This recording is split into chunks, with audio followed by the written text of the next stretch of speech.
Good afternoon, everyone, and welcome to the second debate in the series. The series is called the Easter Debates, Christianity versus Islam, and we're discussing the fundamental topics of each religion. And for Christianity, that's why we decided to have it on Easter weekend, is because Easter, the resurrection, and the deity of Christ are fundamental topics to Christian theology. If they happened, then Christianity is true. If they did not happen, Christianity is false. When we look at Islam and we try to find a similar issue on which the whole religion can be founded, it seems to be whether or not Muhammad is a prophet of God. Muhammad came in the 6th century and 7th century, and he announced that he was the prophet of God.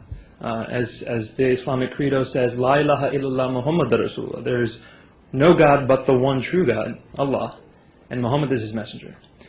So is this true? Is Muhammad the messenger of God? That's the issue of which all of Islam is predicated.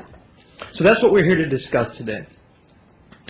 I would like to introduce Zaid Ahmed. Zaid Ahmed is from Boston. He has a degree in journalism, and he is a friend of Sami Zaatari, and Sami chose him to moderate this debate. So without further ado, Zaid.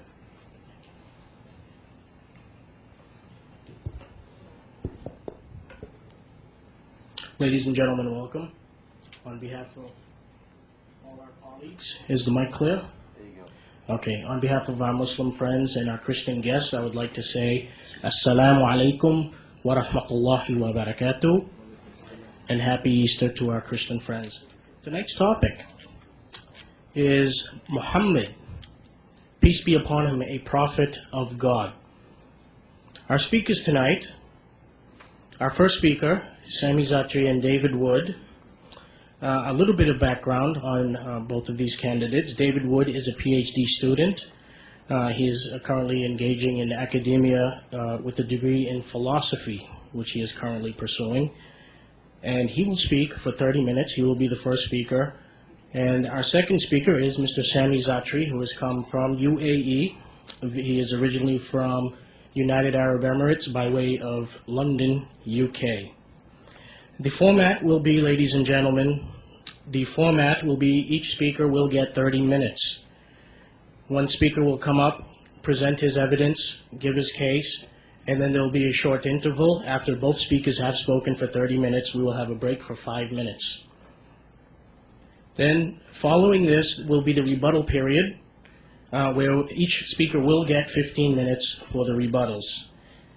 At this point, there will be a crossfire between both of the candidates, which will be increments of 5 minutes. It will be 5 groups of 3 minutes each on the rebuttals. So without further ado, I'd like to introduce the first speaker, Mr. David Wood. Without further ado, please come to the mic. Thank you.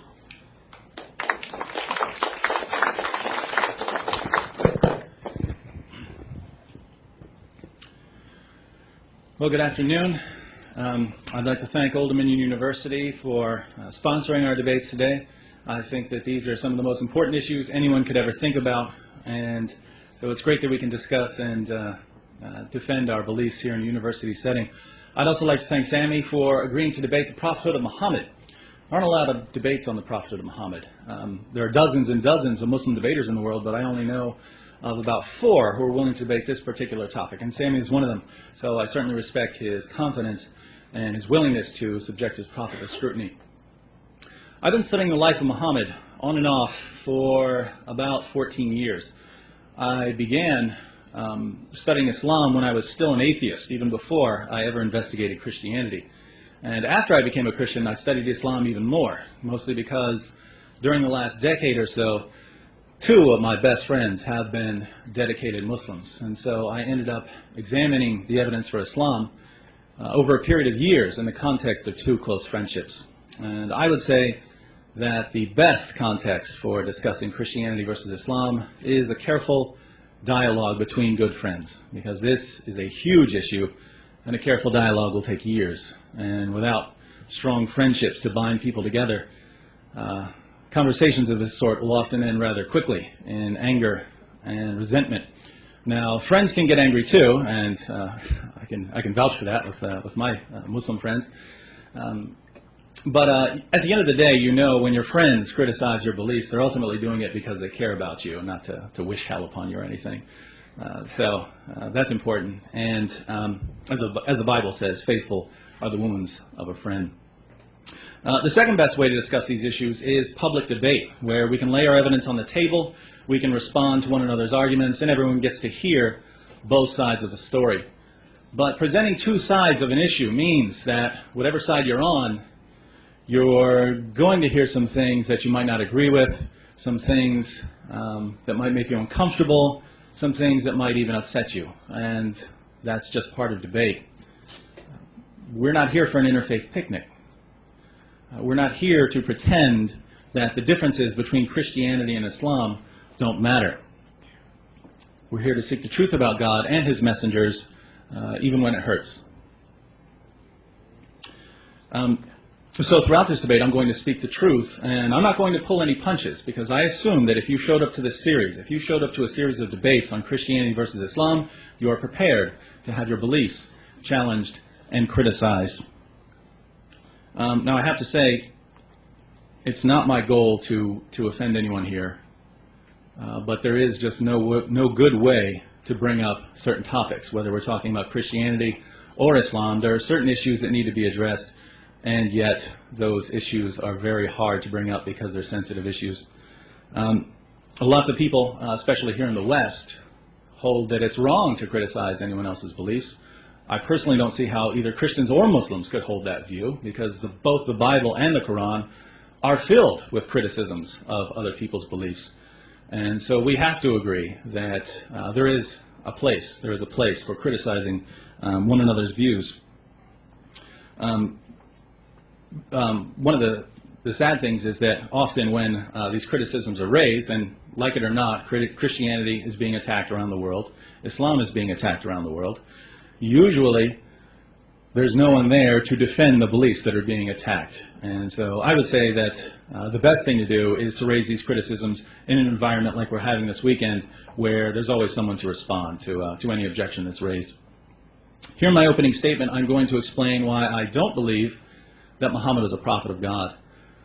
I'll do this by offering a positive case against Muhammad's reliability, and by responding to some common Muslim arguments and showing why these arguments fail. I'd like to begin, however, by saying a few words about methodology, because we need a sound method in order to arrive at the truth. If we have a flawed method of examining and weighing evidence, we run the risk of coming to false conclusions. Now, my method is simple, and I use the same method whether I'm investigating Christianity or Islam. Step 1, I go to the earliest historical material. Step 2, I apply the principles of the historical method so that I can separate strong, reliable data from weak, unreliable data. And step 3, I put all of the reliable data together and I base my claims on the facts. That's the method you'll see me use today as I debate Sami on the prophethood of Muhammad, and it's the method you'll see me use tomorrow as I debate Shadid on the resurrection of Jesus. But what about the Muslim method of investigation?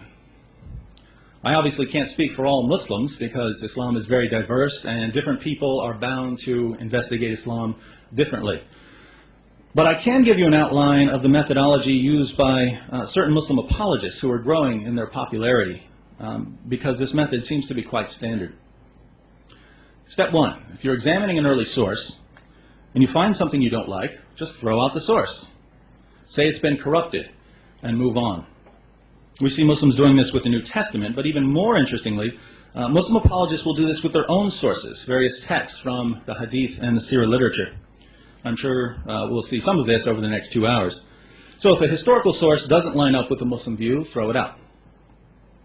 Step 2, if you're examining an early source and you find something you don't like, and for whatever reason you can't throw out the source, just reinterpret. Muslim apologists reinterpret in 2 important ways. First, they reinterpret the meaning of various passages in the Quran and the Hadith.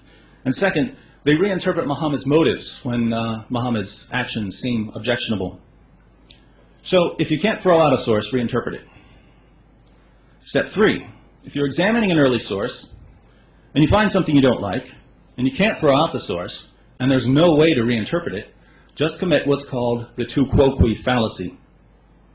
You commit the tu quoque fallacy when instead of actually answering an important objection, you just point your finger back at the person making the objection.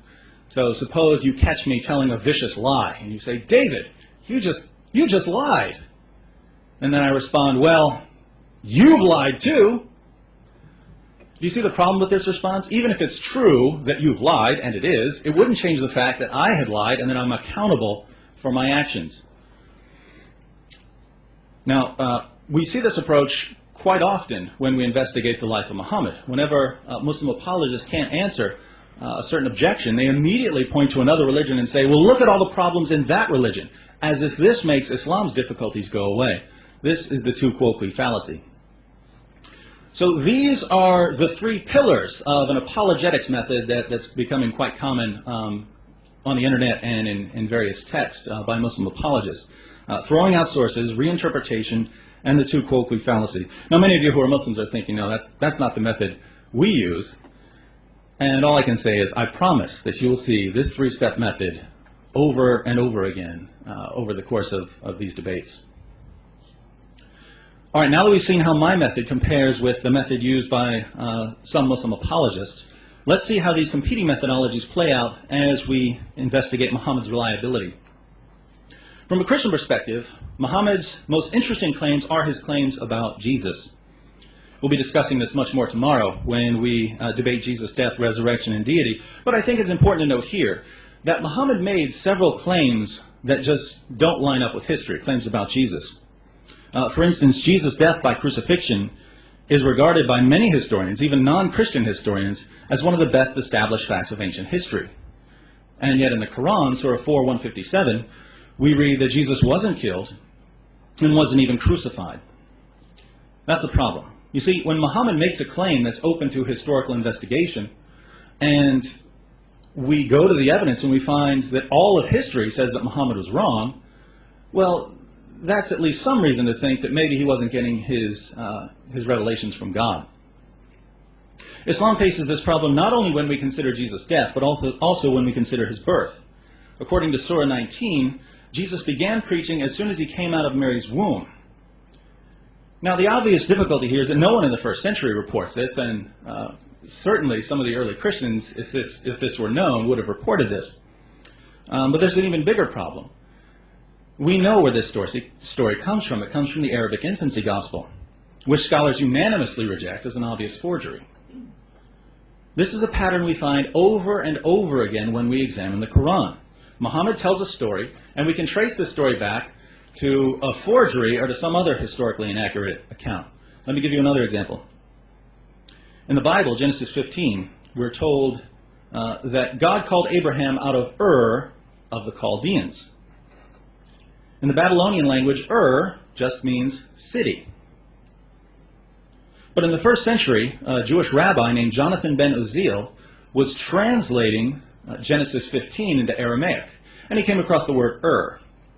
Now, Jonathan didn't know Babylonian, so he confused the Babylonian word Ur, which means city, with the Hebrew word Ur, which means fire. This caused him to mistranslate the passage. Instead of saying that God delivered Abraham out of Ur, the city of the Chaldeans, Jonathan's mistranslation said that God delivered Abraham out of the fire of the Chaldeans. Now, why is this important? Well, Jewish writers ran with this idea of Abraham escaping from the fire. And soon the Talmud contained all kinds of stories of Abraham being thrown into the fire by the Chaldeans and being miraculously rescued by God.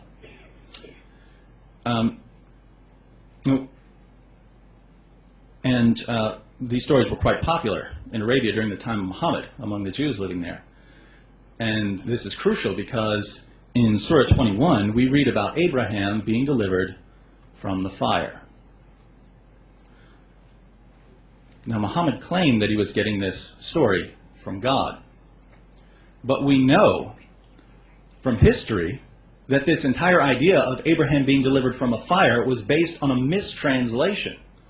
So what makes more sense here? That God also mistranslated the word Ur? Or that Muhammad was getting his information from the people around him? It's not surprising then to read in Surah 6:25, 8:31, and 25:5 that Muhammad's contemporaries were accusing him of copying various tales in the Quran from earlier writers. Needless to say, these historical inaccuracies, and there are many more, certainly call into question Muslim beliefs about the Quran. Another problem we find when we examine the Quran is that some of Muhammad's revelations seem too convenient, and I want to try to put this as nicely as possible. Some of the revelations seem morally convenient. The only point of certain verses in the Quran is to justify Muhammad's behavior. For instance, consider Muhammad's wives. Surah 4:3 says that Muslims can marry up to 4 women. But we know from history that Muhammad had a lot more than 4 wives. Al-Tabari says that Muhammad married 15 women and consummated his marriages with 13 women. We also know from various passages in Al-Bukhari that Muhammad had at least 9 wives at one time. Some say 11 at one time. Now, if the Quran says that men are allowed to have no more than 4 wives, why did Muhammad get more? Well, the answer is found in Surah 33:50, which says that Muhammad, and only Muhammad, could have as many wives as he wanted. Think about that. The Quran lays down a rule for Muslims saying they can have up to 4 wives. And Muhammad receives another revelation giving him and him alone special moral privileges. I'll just say that this bothers me, but I know that Sami has a response for us, so before you form any judgments, please wait till he gives an answer. Let's look at another revelation. Muhammad had an adopted son named Zayd, who was called Zayd bin Muhammad, Zayd, son of Muhammad. One day Muhammad went to visit him and was greeted by Zayd's wife, Zainab, who was one of the most beautiful women in Arabia and who wasn't wearing very much clothing at the time. Here's what happened according to Al-Tabari.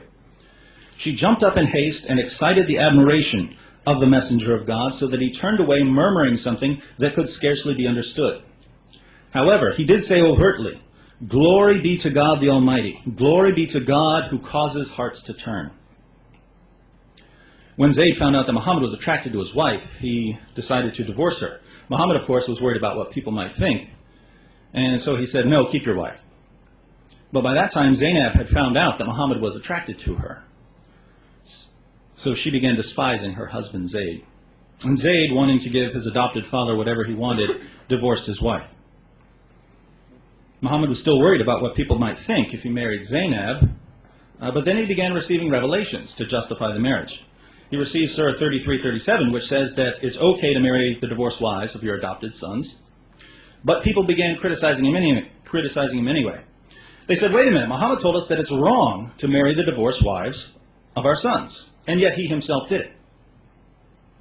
So Muhammad received another revelation, Surah 33:5, which says that adopted sons aren't really sons, and so the rule just doesn't apply. From that point on, Zayd was no longer called Muhammad's son, and Muhammad and Zainab lived happily ever after. Here again, Muhammad's revelations seem too convenient. The Quran is supposed to exist eternally in heaven, and yet certain parts of it have more to do with justifying Muhammad's actions than with guiding humanity. Now, if that offends you at all, don't take my word for it. Aisha herself, Muhammad's favorite wife after Khadijah, notice this. In Sahih al-Bukhari, number 4788, Muhammad received one of his revelations, and Aisha says to him, "I feel that your Lord hastens in fulfilling your wishes and desires." So Aisha noticed this correlation. But things get much worse, because there are also some spiritual issues that seriously call Muhammad's reliability into question. I don't know what to make of all these spiritual issues. I'll just say, when I look at history and I'm trying to figure out who I should listen to, who the reliable messengers of God are, this certainly bothers me. We know from Muslim records that when Muhammad began receiving revelations in the cave on Mount Hira, his first impression was that he was demon-possessed. Later, his wife Khadijah and her cousin Waraka convinced him that he wasn't possessed, he was a prophet of God. Now, what happened in that cave when Muhammad began receiving revelations? I don't know. But I know this, when Muhammad ran out of the cave with Surah 96 ringing in his ears, he was convinced that he encountered something bad. And that's a problem. It's not the only problem. Think about the satanic verses, the verses that Muhammad delivered to his followers and later claimed were from the devil. Here's what happened. When Muhammad was preaching in Mecca, he didn't win very many converts. But he wanted his countrymen to accept Islam, and he was hoping to receive a revelation that would help them. Then one day he got the revelation he was looking for. It said, "Have you not heard of Alat and Alusa and Manat, the third, the other? These are the exalted cranes whose intercession is to be hoped for." This is what Surah 53 originally said. It said that in addition to Allah, there are three goddesses that Muslims can pray to: Alat, Alusa, and Manat. Muhammad delivered these verses to his followers. He bowed down in honor of them, and his followers bowed down with him. But a little later, Muhammad came back and said that these verses, which he had delivered as part of the Quran, weren't really from God, they were from Satan. And he replaced them with the words that we find in the Quran today. So when you read Surah 53, keep in mind the fact that it originally promoted polytheism, and that Muhammad couldn't tell the difference between a revelation from God and a revelation from Satan. Those are problems if we think about his reliability. It's also interesting to note that at one point late in life, Muhammad was the victim of a magic spell that lasted about a year. According to several passages in Al-Bukhari, one of the Jews stole Muhammad's hairbrush and used it to cast a spell on him. The spell made him delusional. So according to Muslim sources, God's greatest prophet, at the peak of his prophetic power, was the victim of black magic for about a year. That's a problem. Now let's put all of this together. Muhammad made certain claims that we can investigate historically, and when we investigate them, we find that these claims are false. We know that some of Muhammad's revelations were convenient, giving him special moral privileges. Beyond this, the evidence shows, one, that Muhammad originally thought he was demon-possessed, two, that he delivered verses from Satan, and three, that people could cast spells on him. I would say that these facts, taken together, are enough to rule out Muhammad as a prophet, unless there's good evidence for Muhammad's prophethood that outweighs all of these issues. So is there good evidence for Islam? Let's consider three of the most common arguments used to show that Muhammad was a prophet. First, there's the argument from literary excellence, which is really more of a challenge than an argument. We find this challenge in several places in the Quran. Surah 223 says, "If you are in doubt as to that which we have revealed to our servant, then produce a chapter like it, and call on your witnesses besides Allah, if you are truthful." So the claim is this: each chapter of the Quran is so amazing that it could only come from God. And if you want to prove that it's not from God, just try to write something like it. In case you've never read a chapter of the Quran, I'll give you an example. This is Surah 109. "Say, O unbelievers, I do not serve that which you serve, nor do you serve him whom I serve, nor am I going to serve that which you serve, nor are you going to serve him whom I serve. You shall have your religion, and I shall have my religion." That's a surah. It's one of the short ones. Some are much longer. The question is, are these words so amazing that they could only come from God? Obviously not. So at this point, Muslims usually say, well, it only works in Arabic. And here, I just have no clue what Muslims could possibly mean. Surah 109, like every other surah in the Quran, is composed of words, one after another, arranged so that they can convey some sort of meaning. If you say that only God could write Surah 109, then you're saying that a human being couldn't possibly arrange words in the order we find in the Arabic version of this surah. Now that's just absurd. Human beings can arrange words in whatever order we like. And so the Muslim claim makes no sense, at least to me. Just imagine what you would think if one of Shakespeare's fans said that if you can't write a play like Romeo and Juliet or a play like Hamlet, you have to admit that Shakespeare was inspired by God. This argument wouldn't impress anyone. But even if we take the argument from literary excellence seriously, we only need to do a little historical research in order to learn that Muhammad's challenge has been met over and over and over again for nearly 14 centuries. Now, I know what the Muslims in the room are thinking. No, everyone who has tried this has failed. Well, failed according to whom? To Muslims? I'm not sure that Muslims are impartial judges of the literary quality of the Quran.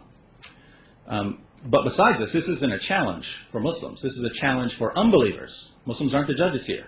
Supposedly, when a person tries to write something like a chapter in the Quran, he'll find that it just can't be done, and he'll feel ashamed. But that's not what happened, and we know that this isn't what happened even in Muhammad's time. In the early Muslim sources, we read about a man named Al-Nadir. When Muhammad was in Mecca, Al-Nadir used to follow him around. When Muhammad would deliver a passage from the Quran, Al-Nadir would say, "I can tell a better story than that." then he would stand up and recite some verses of his own. And he would challenge the listeners and say, in what way is Muhammad's story better than mine? What was he doing? He was doing exactly what the Quran says unbelievers can't do. And people have been doing it ever since. So this argument fails on multiple levels. Second, there's the argument from scientific accuracy. Muslims argue that Muhammad's miraculous scientific insights are proof that his message was from God. Muslim apologists point to certain claims in the Quran and the Hadith. They give these claims a scientific interpretation, and then they ask, how could Muhammad have known this? Now, based on the examples I've examined, I can say that I've never seen anything that looks like a miraculous scientific insight in either the Quran or the Hadith. But even so, there's a tremendous problem with this argument. What do you do with all the scientific inaccuracies in the Quran and the Hadith? I'll give you a few examples. In Sahih al-Bukhari, Muhammad tells his followers, if a fly falls into your drink, dunk the fly in the drink, because one of the fly's wings has a disease, but the other wing has the cure for the disease. Is that scientifically correct? No, flies don't spread cures for diseases on their wings. In both Sahih al-Bukhari and Sahih Muslim, Muhammad tells his followers that Adam was 90 feet tall and that people have been shrinking since the time of Adam. Is that correct? No, it's physically impossible for a human being to be anywhere near that tall.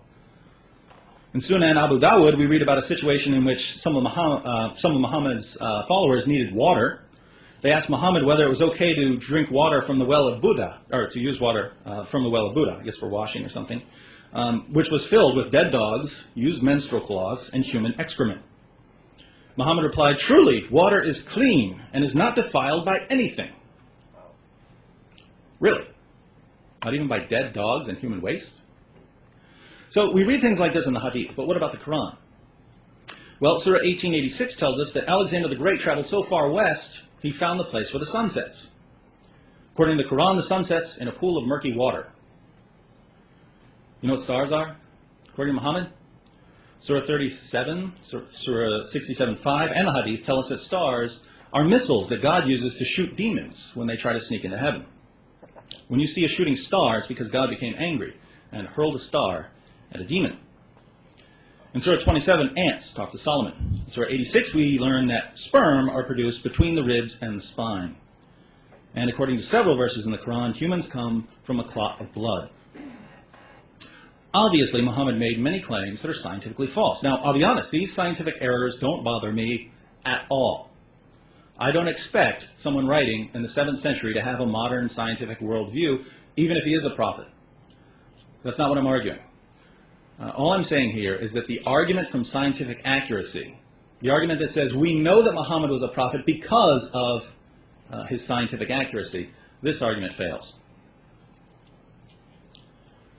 Third, there's what we might call the argument from moral excellence, which goes something like this. If you look at the life of Muhammad, you'll see that he was so wonderful, that his character was so flawless, that his life was so amazing. He must be a prophet of God. It's quite common to hear Muslim apologists say that Muhammad liberated women, that he was against slavery and cruelty, that hearts melted as people heard his loving, peaceful words. I have absolutely no clue what sources Muslims are reading when they say these things. Now, don't get me wrong, Muhammad had many good qualities. He was courageous. He was dedicated to prayer and to helping orphans and widows. There were times when he was very merciful. The problem is that Muslims tend to exaggerate all of Muhammad's good qualities and to completely ignore other things which would be objectionable. For instance, the early Muslim records are filled with acts of extreme brutality by Muhammad and his followers. Assassinations, beheadings, and torture. We find Muhammad ordering his followers to kill people who insult him, to kill people who write poetry against Muslims, and of course to kill people who leave Islam. If you'd like details, let me know. As Muslims in the room know, the Quran allows men to have sex with their slave girls and female captives, those whom your right hands possess. We find this in Surah 4:24, 23:6, and 70:30. Surah 33:50 specifically grants Muhammad the right to have sex with his slave girls, and we know that he took advantage of this verse because he eventually got one of them pregnant, Mary the Copt. Most people today would say that it's wrong to have sex with your slave girls and captives in battle. Here we could also think about Muhammad's relationship with his wife Aisha. It's a historical fact that Muhammad had sex with a 9-year-old girl named Aisha. Now you can say, well, this was a different culture, there were different rules back then, fine. But the fact remains, most people, in the West at least, would consider this immoral. Certainly not what we would expect from the greatest man in history. And this is just a sample of the details we find in the early Muslim literature. There's much more we could talk about. Muhammad winning converts by robbing caravans. Muhammad starting a war with Mecca when he could have lived in peace in Medina. Muhammad beheading hundreds of Jews who tried to defend themselves when they realized that they were being eliminated. Muhammad enslaving people, selling slaves, trading slaves, and so on. No one who isn't already a Muslim would look at Muhammad's life and conclude that he was the greatest human being who ever lived, or that because of his great character, he must be a prophet. As far as I'm concerned, you can do whatever you want with the moral issues I'm raising. The only point I'm trying to make here is that the argument for moral excellence, since it appeals to people's moral sense, their sense of right and wrong, in order to determine that he's a prophet, is going to fail, just like the argument from literary excellence and the argument from scientific accuracy. There are, of course, other arguments that Muslims use, but they're, I think, even weaker than the 3 I've already addressed. So I would say that all of the arguments used by Muslims fail. Now, if I'm right about this, then there's just no good evidence for Islam, and that means that we're left with numerous problems and nothing to outweigh these problems. Just to review, I've argued, 1, that the Quran is filled with historical inaccuracies and that this calls into question Muslim beliefs about the Quran. 2, that some of Muhammad's revelations are extremely suspicious because they seem to have no purpose other than fulfilling his desires. And even Aisha noticed this. And 3, that Muhammad's belief that he was demon-possessed, combined with the fact that he admittedly delivered revelations from the devil and was a victim of black magic, destroys his credibility. I've also shown that 3 of the most common arguments for the prophethood of Muhammad fail. And how do modern Muslim apologists respond to all of this? Well, I've described the 3-step method used by many popular Muslim apologists: throw out sources, reinterpret, and commit the 2-quoque fallacy.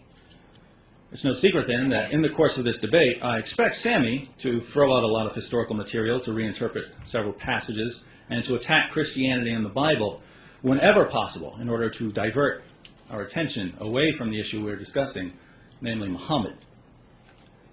Now, I hope I'm wrong. I hope Sami surprises me and uses a sound method of investigation, but we'll see what happens. To win this debate, Sami will need to do 2 things. First, he'll need to show that the arguments I presented are somehow weak or flawed. And second, he'll need to show that there's good evidence that supports the prophethood of Muhammad, enough to outweigh the difficulties I've raised. Until he does both of these, I think we're entirely justified in concluding that Muhammad was a false prophet.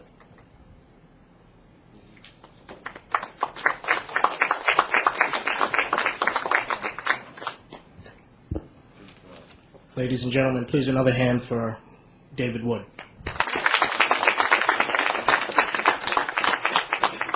Up next, we will have 30 minutes. It will be a rebuttal and presentation by Sami Zaatari. And from there will be a 5-minute break. So, Sami, without further ado, please give us your presentation. Thank you.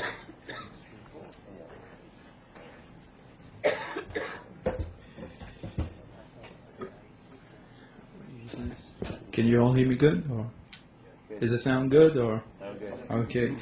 Greetings to everybody. I hope everybody's doing good today.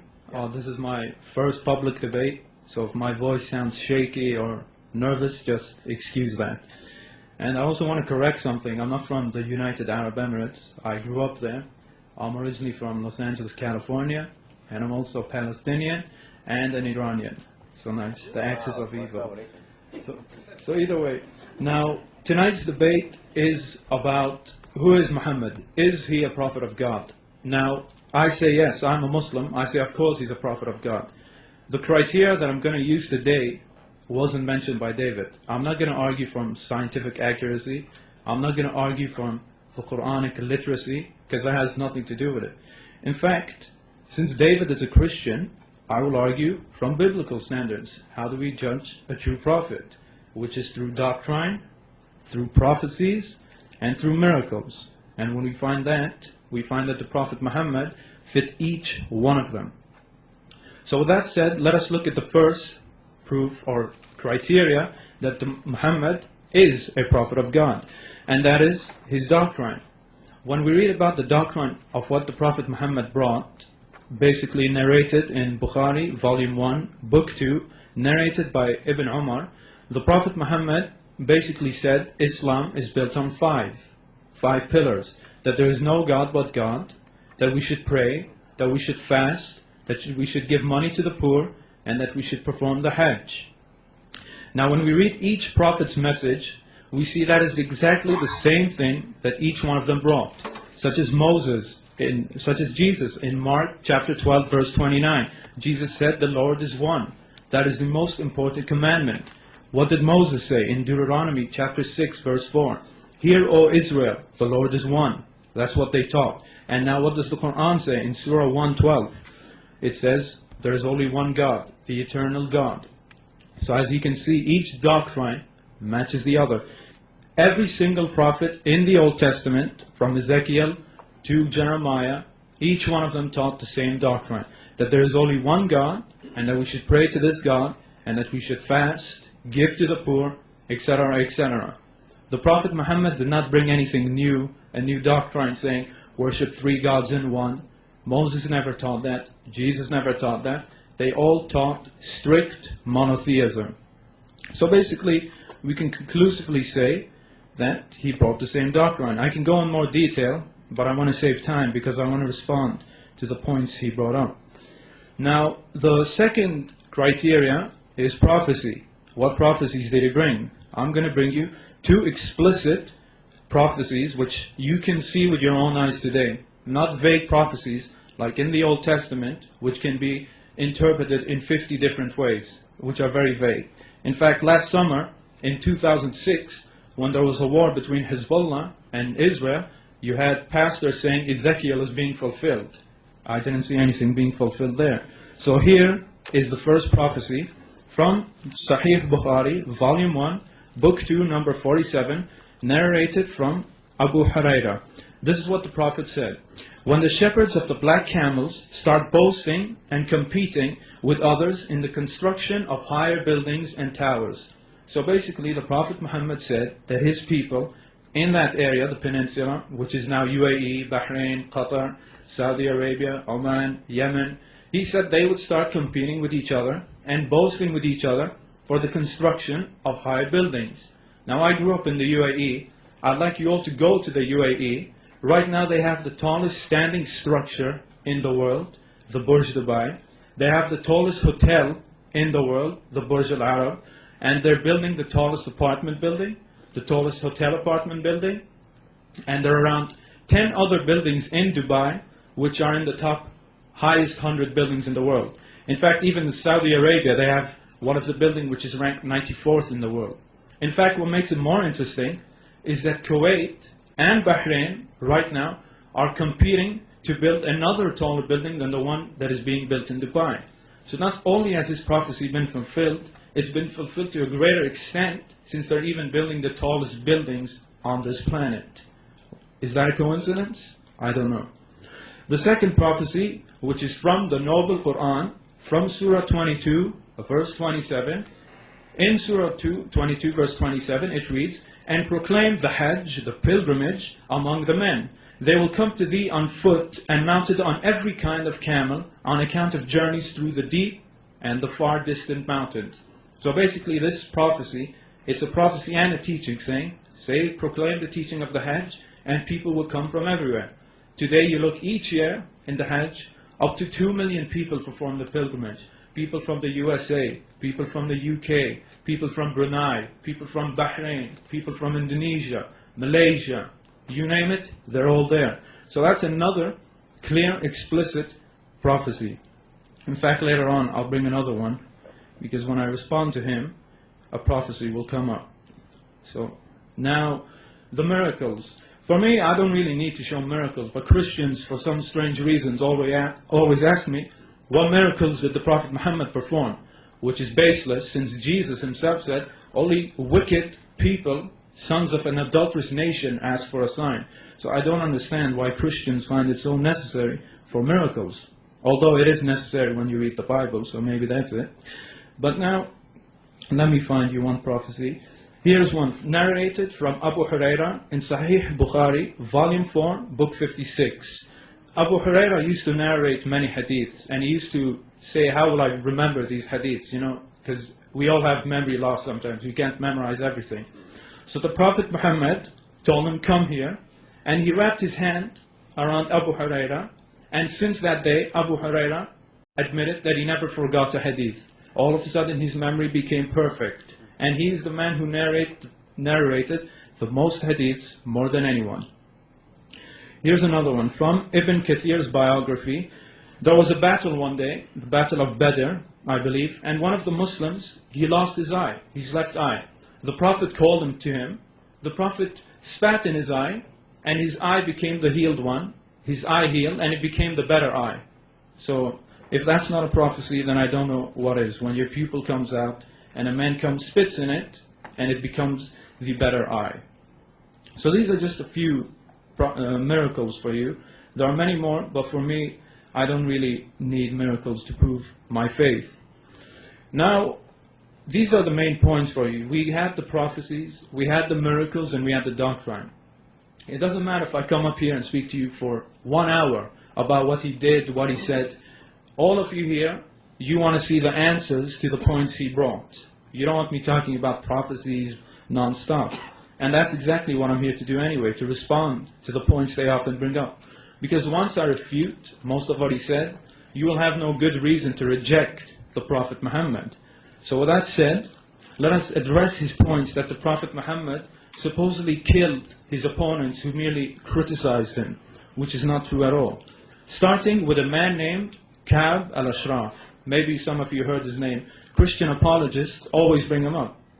They claim that the Prophet Muhammad killed this Jewish man named Ka'b simply because he wrote poetry against Muslim women. I'd like to ask the Christians, from where did they get this source? In fact, the Christians, they read from a book called Ibn Ishaq, which, in fact, if you go read Ibn Ishaq's book, on page 300 something, I'll give you the page later, it's hard to find here, but if you read Ibn Ishaq's book, he himself says the Prophet Muhammad had Ka'b killed because he was instigating violence against the Muslims. So even their own source, which they use, refutes them. So I would like to ask the Christians, from where did you get this basis, this false basis, that the Prophet Muhammad killed Ka'b for simply criticizing him? In fact, let's refute you even more. From pages 5 to 7, in Ibn Kathir's biography, which he quotes from Ibn Ishaq, we read that Ka'b al-Ashraf went to Mecca, which is basically the pagan stronghold of the pagans, of the Quraysh, and he incited them for violence. He told the pagans, rise up and go fight against the Muslims. And he did not leave until each pagan got off their feet and was ready to kill a Muslim. That would be like someone here going to Afghanistan and going to a cave and telling some men, let's go fight the Americans and let's go to America. And if they all get up and go fight, obviously the CIA is going to do something about it. So either way, that is exactly what happened. This man went to Mecca and he instigated violence and war against the Prophet. It makes no difference if you carry a sword or you're the one who orders it.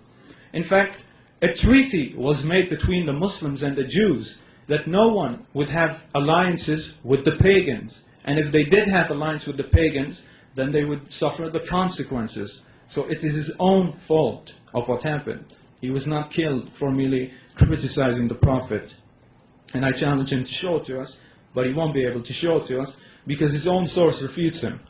Now what about the man named Abu Affaq and Asma bint Marwan? These are two other people who supposedly got killed for criticizing the Prophet. First of all, let us start with the Jewish man named Abu Affaq. I'm sure many of you will hear it later. This is the exact same case as the previous man. We read in the Sariya of Umair ibn Adi and the Sariya of Salim bin Umair, which is basically accounts. We read that this man, Abu Affaq, did the same thing that Ka'b al-Ashraf did. He instigated the people to fight the Prophet. So therefore he was an enemy combatant. What about Asma bint Marwan? She did the same thing. She wrote poetry instigating people to fight the Prophet. So therefore they got what they deserved for instigating violence. In fact, David Wood has to be consistent. He's trying to pull a rug over us by saying the two-quo fallacy. I'm debating a Christian tonight. He must follow biblical standards to attack the Prophet.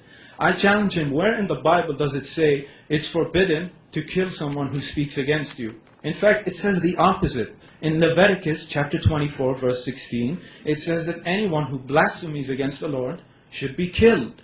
Tomorrow when I debate Nabil on Jesus, what I'm doing is blasphemy. I should be killed according to the Bible. So therefore, I don't know from where he's getting his arguments. Let us assume that the Prophet simply killed them for criticizing him, which he didn't. Even if he did that, that wouldn't make him a false prophet according to the Bible. And some people might say insulting a prophet isn't blasphemy. Well, it is, because the prophet has God as his witness. If you call a prophet a liar, you're calling God a liar. What is that? That's not blasphemy? So either way. Now what about the Jews? He brought up the point that the Prophet Muhammad slayed the innocent Jews. Well, first of all, when the Prophet Muhammad went to Medina, which is the city beside Mecca, the Prophet Muhammad and the Muslims, they made a treaty with the Jews, which is outlined in pages 231 to 234 in Ibn Ishaq's book, and pages 213 to 214 in Ibn Kathir's. I'll give you a summary of what the Muslims and the Jews agreed upon. Both groups agreed that the Jews would have their own religion, and the Muslims would have their own religion. They also agreed that the Jews are one nation with the Muslim. So much for anti-Semitism. They also agreed that the Jews would bear their own expenses and the Muslims would bear their own expenses. They also agreed that the Jews and the Muslims would help each other in war. So if a Jew was getting attacked by the Quraysh, the Muslims would help them in the war. And another agreement was, those who help the Quraysh, such as Ka'b, will get no protection and they will become an enemy combatant. And another agreement, whoever kills or fights a Muslim, or vice versa, whoever kills or fights a Jew, they will come under justice and they will be punished. They both agreed to these treaties. So anyone who breaks these treaties should not cry when the consequences arrive. So what about the Bani Qaynuqa? That's one of the Jewish tribes. They're called Bani Qaynuqa. They were the first tribe. I think he'll bring them up, or some other apologists will bring them up. They claim that the Prophet Muhammad kicked them out for no reason.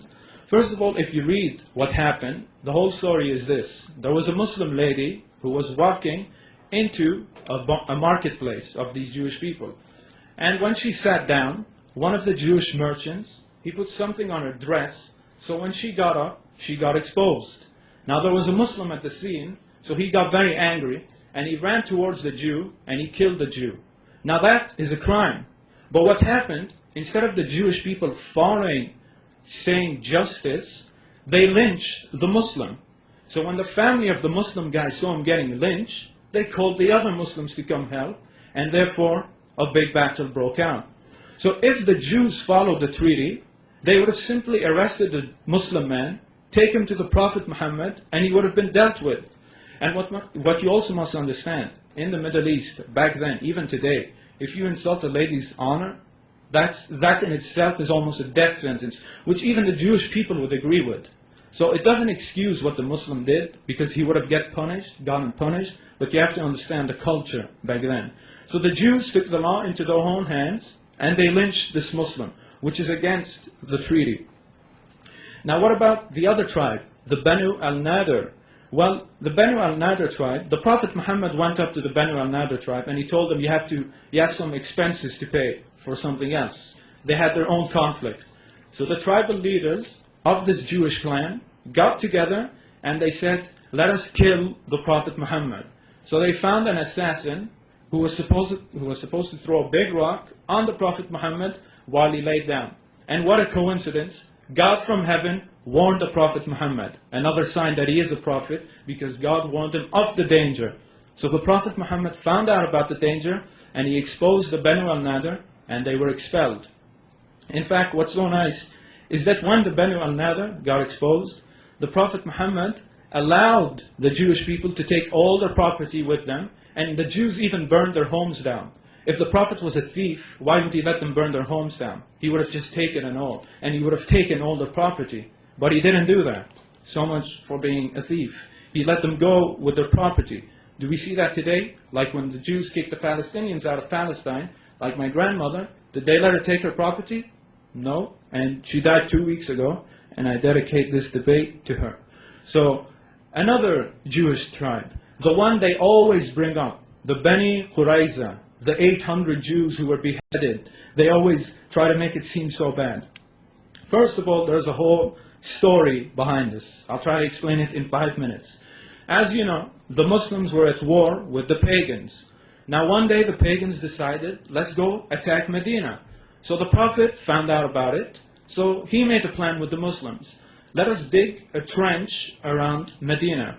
And they only dug the trench at the north of Medina, because Medina was covered by mountains and trees. So it would have been too hard for the Quraysh to go from there. They only could enter from the north. So the Muslims built a trench around Medina. Now during the siege, some of the Qurayshi, they managed to get someone through to the Bani Qurayza. Now you must understand, the Bani Qurayza are at the south of Medina. The Muslims are at the north. So one pagan from the Quraysh went to the Bani Qurayza and he told them, join us in this assault against the Muslims. Now remember, I told you there's a treaty between the Muslims and the Jews. And this guy is telling the Jewish tribe, join us. And what happened? The Bani Qurayza agreed. So this was like Judas, because the Muslims didn't build a trench at the south. They expected the Jewish tribe to protect them. So if the attack went through, I would not be here today, because the entire Muslim population would have been wiped out. But God protected the Muslim, another sign that Muhammad is a prophet. He made the conditions so bad for the pagans, so windy, so dusty, that they couldn't mount their attack. And the Bani Qurayza couldn't do what they wanted to do. So then the Prophet Muhammad found out about what the Bani Qurayza did, which was the worst treachery. They were going to assault the Muslims from the south with the pagans, which was breaking the treaty. So the Prophet Muhammad said, we're going to go attack the Bani Qurayza for what they did, which is completely justified. The Jews signed the agreement. They all agreed that they would face the consequences. In fact, perhaps the Prophet Muhammad would have given them mercy. We look at the Bani Qaynuqa tribe and the Banu al-Nadir tribe. Did the Prophet kill them all? No, he let them go. But when the Muslims reached the forts of this Jewish tribe, they started insulting the Muslims and insulting the Prophet, and they were asking for a fight. So instead of asking for mercy and apologizing, they were continuing to instigate the fight. So the Bani Qurayza became under siege for like 2 weeks, I believe. I'm not sure about the amount. And what happened at the end, the Bani Qurayza asked for a man named Sa'd. Sa'd was a former Jew who was part of an alliance with the Bani Qurayza tribe. So the Bani Qurayza asked for Sa'd to judge them. And the Prophet Muhammad agreed. This man will judge you. So what did Sa'd do? He judged the Jews by their own law. He said, all the women and children shall be taken as captive, and all the men shall be killed. And the Jewish leader himself said, you have judged us by God. He even knew he was getting exposed by his own law. And if you want the ruling from the Bible, it is from Deuteronomy chapter 20, verses 13 to 14, where it says, if you besiege a town, kill all the men, leave all the women and children. So it's okay for the Jews to have that law to do to other people, but when it happens to them, it's all wrong. Double standards, I don't know. So either way, they broke the treaty, and they were judged by their own man. So the Prophet Muhammad did not commit anything wrong. He did not simply kill 800 innocent Jews. Now what else should I... Okay, the magic. He said the Prophet Muhammad, black magic was worked on the Prophet. What he doesn't know is that this story proves that Muhammad is a prophet of God. It's amazing. This story is actually proof that he's a prophet. Now, as he said, he gave you the details. A Jew took the hair of the Prophet and he performed black magic. Basically, what happened to the Prophet, he used to imagine that he was having sex with his wives when he wasn't. That's all the magic did to him. It did not interfere with the Quranic revelation. That's all it did.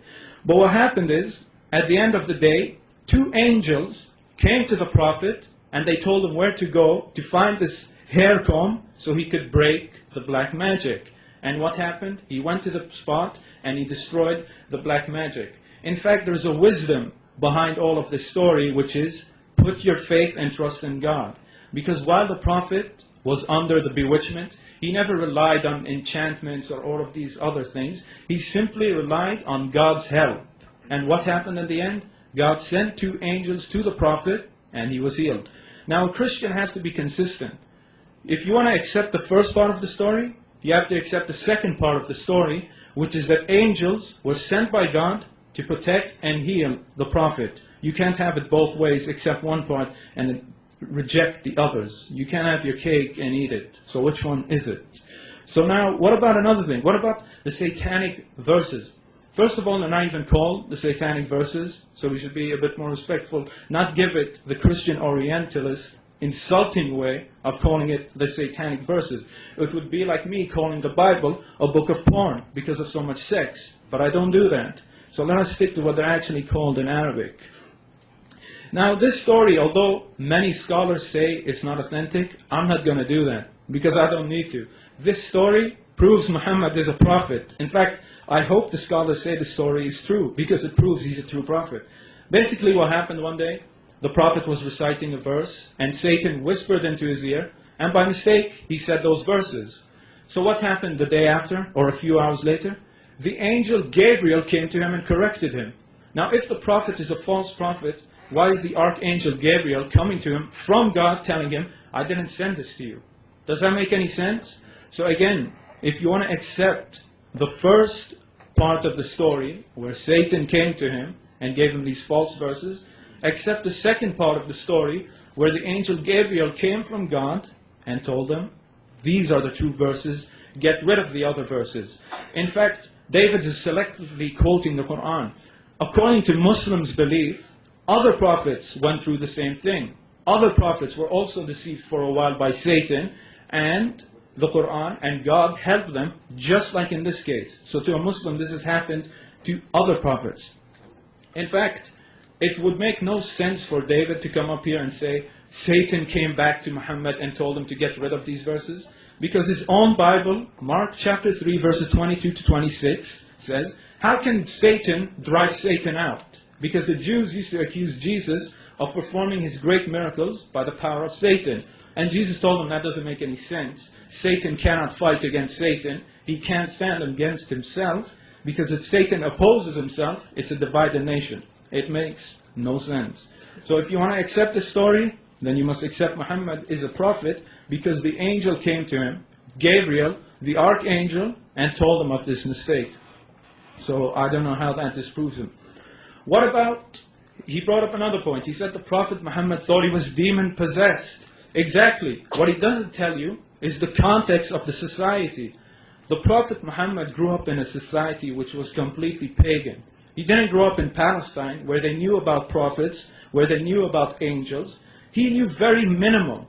To his people, when a supernatural event happens, they believe it's Satan or a jinn coming to you, a demon.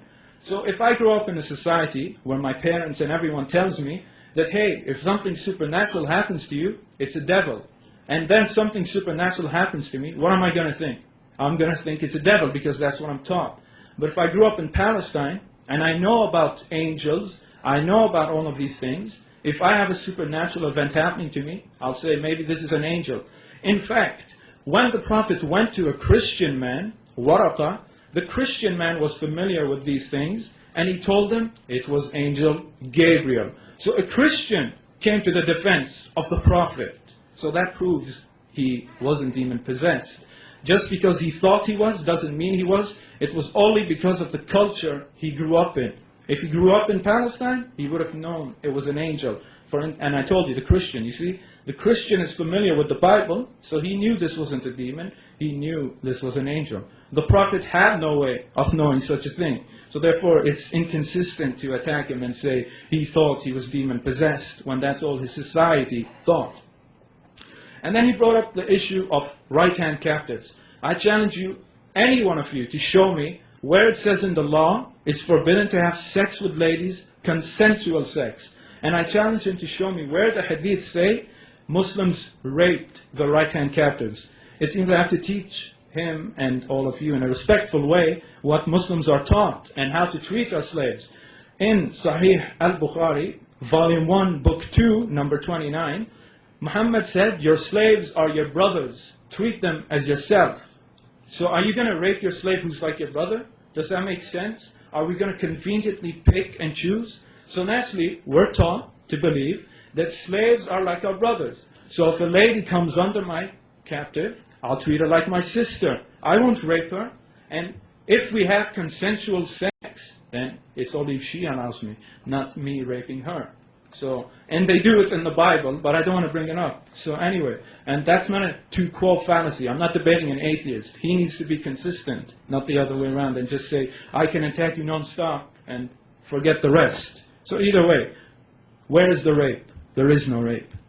You see, Christians always make things up. And that's what he did in his first statement. He said the Prophet Muhammad borrowed all of these books. Where's the proof? It's all assumptions. Where were these books? They're nowhere. Dr. James White yesterday said the Bible wasn't even available in Arabic in Arabia. They don't have the main Bible, but they have all of these other fake Bibles. That doesn't make sense. Is it there or isn't it there? And you have to prove he copied it, not just assume he did. I can do the same thing with the Bible. It doesn't make sense. You have to prove it and show it, not assume. Just like the raping the right-hand captives. You have to prove it, not assume it. What about the Prophet? He had several wives. And what's wrong with that? He said that's convenient. He forgets that the Prophet had to perform prayers that we don't have to do. He had to do fasts that we don't have to do. If it was convenient, I'd say, I don't pray, you do all the praying.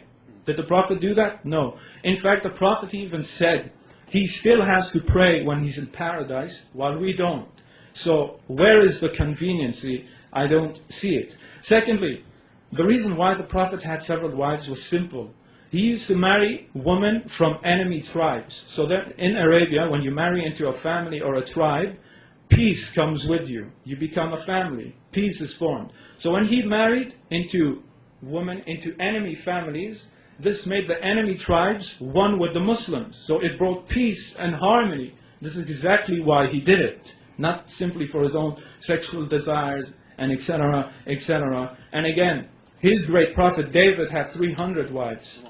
That's okay? And this 13 wives is wrong, right? I don't know. Where in the Bible does it say marry one woman? It doesn't. Because if it did, why are so many prophets having more than one wife? And that's not the tu quo fallacy. I want him to be consistent. I don't want to give him a free ride to attack and get away with it.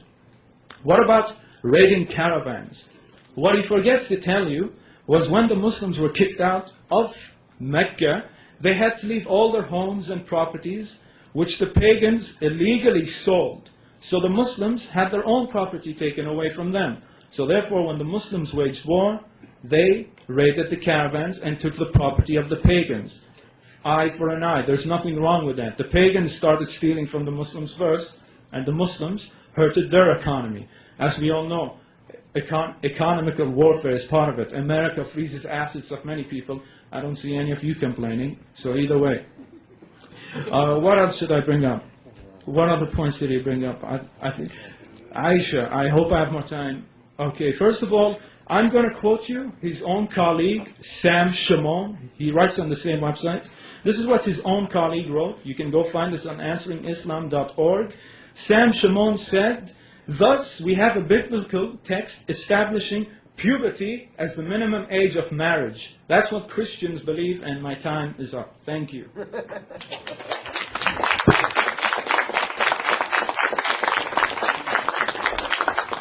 We now have time for a 5-minute break. Turn off pagers and cell phones. Does anyone still use pagers anymore? Yeah, because I get one in the hospital, and to me pagers are part of my life, but I don't think anyone else does, because you don't get to answer your pager and just look at it. Anyway, okay, so please turn off pagers and cell phones, put them on vibrate or silent, preferably turn them off because they've been known to have minds of their own and just ring randomly.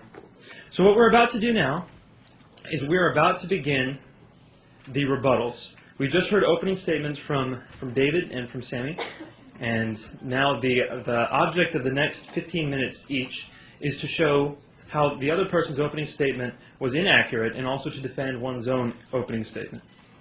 So at this point, I will ask David Wood to start with the rebuttals.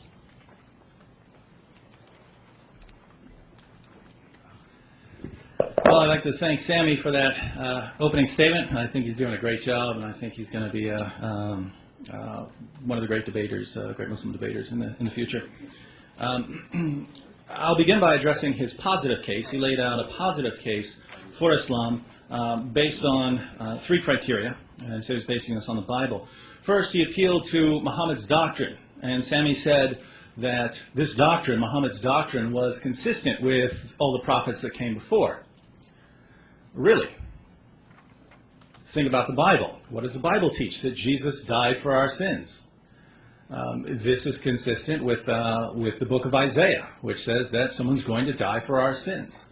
What about the deity of Christ? Jesus claiming to be divine. What about these teachings? Were Muhammad's teachings consistent with these? No, Muhammad totally went against these teachings. So was Muhammad consistent? No. And here Sami's being circular, because what he's doing is he's assuming that Islam is true. And if Islam is true, then all the prophets taught the same message, because that's what Muhammad taught. All the prophets before him taught the same message. Therefore, you can go to the Bible, you can pick out the teachings that match up with Muhammad's teachings, and these must be the true teachings. Anything else has been corrupted. And once you do that, once you pick all the teachings in the Bible and from the other prophets that line up with Muhammad's teachings, you throw out everything else that say it's been corrupted, then you've got all these teachings and you say, these line up perfectly with Muhammad's teachings. These passages that I handpicked based on my Muslim faith match up with Muhammad's teachings. Well, they would, wouldn't they? And then you notice this amazing consistency and say, therefore Muhammad's a prophet. But that's what you had to assume at the beginning. Because if we don't assume that, then how do we approach this? We say, all right, we look at Muhammad's teachings, let's look at what the Bible says. Does it match up? No, it doesn't. So you have to assume that Muhammad is a prophet in order to justify throwing out all these teachings. Sami's next argument was from fulfilled prophecy. He gave two examples. He said that Muhammad said that people would compete over the construction of tall buildings. That's been around forever, even in ancient Arabia. It wasn't, of course, skyscrapers, but they were competing over building tall buildings. And he says that people would come from everywhere to perform the Hajj. Well, they were doing that before Muhammad. That before Muhammad came and had his followers go to Mecca, that was a pagan practice. The pagans did that, and they came from all over the place. This is where Mecca made its money. That's why people were so mad at Muhammad when he was criticizing their idols. So I'm not sure how strong these are, but I'll raise some other problems with this. According to Muhammad, predicting the future is not evidence that a person is a prophet. Let's see what Muhammad says in Al-Bukhari. Some people asked Allah's messenger about the foretellers. These were fortune tellers, people who are predicting the future. He said, they are nothing. They said, O Allah's messenger, sometimes they tell us of things which turn out to be true. So these people are predicting the future, and they're doing it accurately. Allah's messenger said, a devil snatches that true word and pours it into the ear of his friend, the foreteller, as one puts something into a bottle. The foreteller then mixes that word with 100 lies. So according to Muhammad, these fortune tellers who are predicting the future were doing it because of a jinn. The jinn would hear something from God, then tell it to the fortune teller. The fortune teller would mix it with lies and then spread it. And Muhammad says this is no evidence at all, even if they were getting it right. And so the examples that Sami presented I don't think are very persuasive. For instance, the people coming to Mecca from the Hajj. I mean, Jesus said that the gospel would be preached in all nations. The gospel is now being preached in all nations. I wouldn't consider this a tremendous fulfillment of prophecy. I wouldn't use that as evidence, probably. So the examples aren't very strong, and yet we find Muhammad himself saying predicting the future is not evidence. So Sami says predicting the future is evidence for Muhammad. So we have Muhammad's view versus Sami's view. Of course, Muhammad's view helps me more right now, so I'm going to go with Muhammad. You Muslims can go with Sami if you like. Besides this, I think there are examples of prophecies that weren't fulfilled by Muhammad. Muhammad said things that weren't fulfilled. For instance, in Sahih Muslim, Anas reported that a person asked Allah's messenger, Muhammad, as to when the last hour would come. He had in his presence a young boy of the Ansar who was called Muhammad. Allah's messenger said, if this young boy lives, he may not grow very old till he would see the last hour coming to you. So this young boy is when he grows up, eventually is going to see the last hour. Unless that kid's about 1,400 years old now, I don't think this prophecy was fulfilled. Next, Sami argued that Muhammad performed miracles. And he drew one example from Ibn Kathir and one from al-Bukhari about Muhammad performing healings. Well, I have a question. How early are these records? We have to apply the historical method. How early are these records? Al-Bukhari is about 2 centuries after the lifetime of Muhammad. 2 centuries. Now imagine if I came with some evidence from the 3rd century and I tried to use this as evidence for Christianity. I'm not sure you would find that incredibly persuasive. And Ibn Kathir, also very late. So, now I would take these seriously if it weren't for certain other things.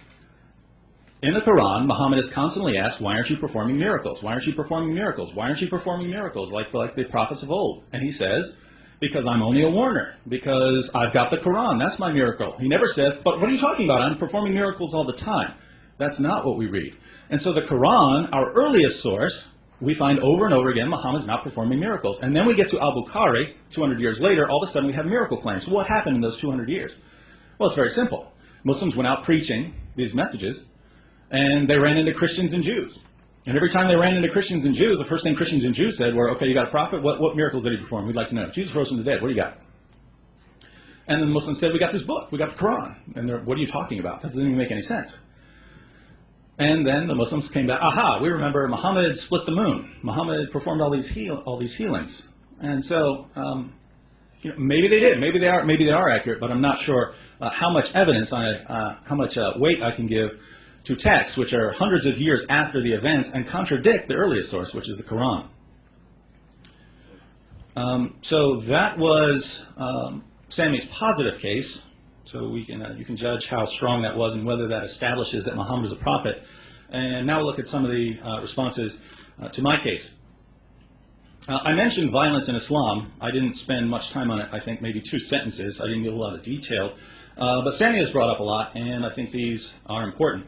He brings up Ka'b, and I agree that if you want to justify some assassinations, some of the early assassinations where Muslims went out and assassinated their enemies, Ka'b would be your best bet. He says that the treaty was formed with the Jews, but the Jews broke it. So Ka'b was breaking a treaty.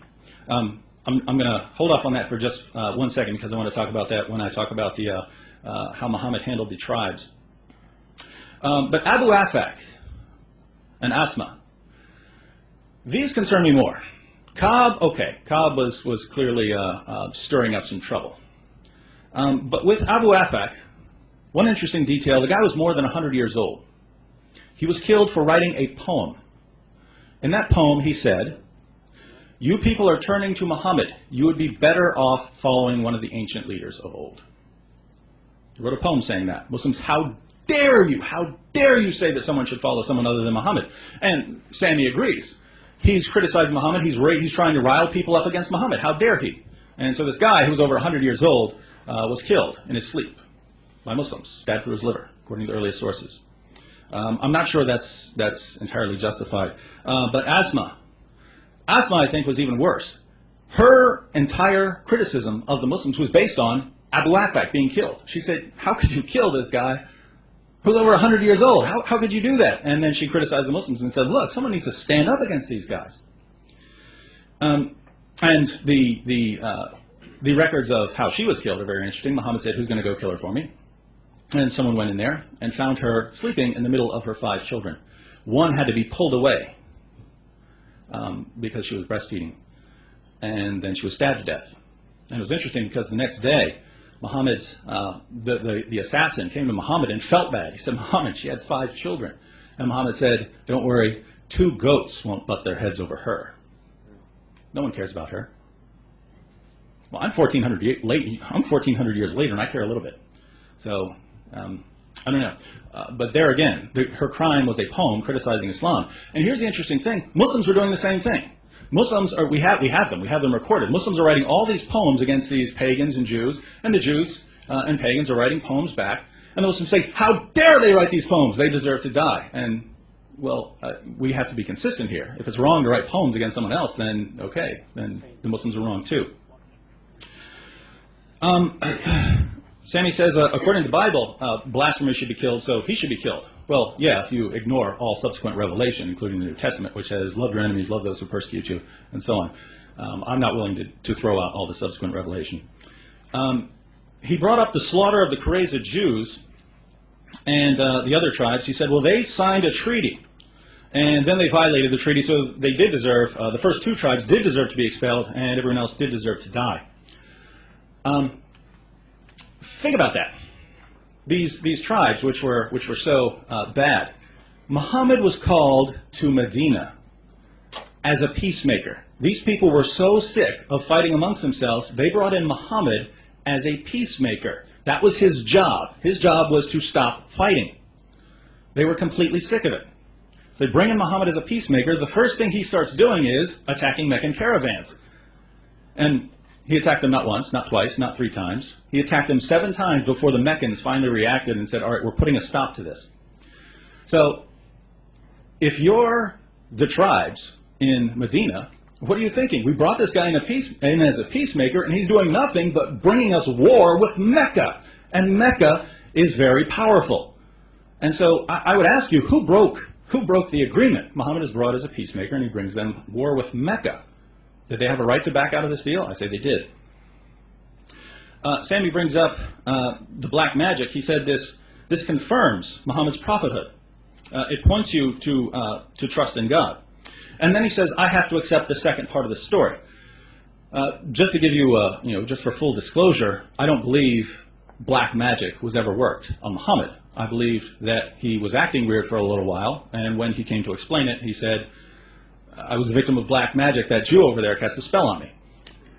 That's what I believe. I don't believe there was any actual black magic involved, so I don't accept the second part of the story either. My point is, if we're looking for reliable messengers of God, and we look to that, you've got a choice. Either Muhammad was the victim of black magic, or he was just acting weird and he used that as some sort of justification. Either way, that doesn't seem very reliable to me. Next, the satanic verses. Sami said, I shouldn't call them the satanic verses. They're insulting. Well, they're verses, and according to the story, they're revealed by Satan. Hence, satanic verses. No insult involved. That's just what they are. He said he's willing to, he's not going to challenge the story. He's just going to say, this isn't a problem. Because here again, you'd have to accept the second part of the story. Well, don't forget the details here. Muhammad delivered revelations from the devil and couldn't tell the difference between revelation from God and revelation from Satan. And so if you say, Muhammad believed that Gabriel appeared to him later and corrected him, well, you mean the guy who couldn't tell the difference between revelation from God and revelation from Satan got another revelation from God? How am I supposed to trust that? I don't know. Sami brought up the sex with captives. Oh, as far as the demon possessed, he said that it was because Muhammad grew up around pagans and thought he was possessed. I'm willing to grant that for argument's sake. I'm not going to challenge it too much. I'll just say, oh, was that? Should I say a minute? 15. What's that? 15. We got 15 minutes? Yeah, it's 15 is Is it? Your watch say otherwise? okay, we'll give it a minute. It should not be a minute. Okay, how much do I have? 13:25. Okay, 13:25, so I got a minute and a half? Yes. All right. No problem. Yeah, I'll just grant that for now. Maybe we can talk about it later, Muhammad believing that he was demon-possessed. As far as the sex with captives, Sami says that it was only with consent. I never said rape, but when I asked Muslim apologists about this practice, that is, again, guaranteed in the Quran, your right to have sex with your female captives, they tell me that it was, it's all right, these girls want to reproduce, and it was consensual. Let me give you an example of how this practice was carried out, based on Sahih al-Bukhari and Sahih Muslim.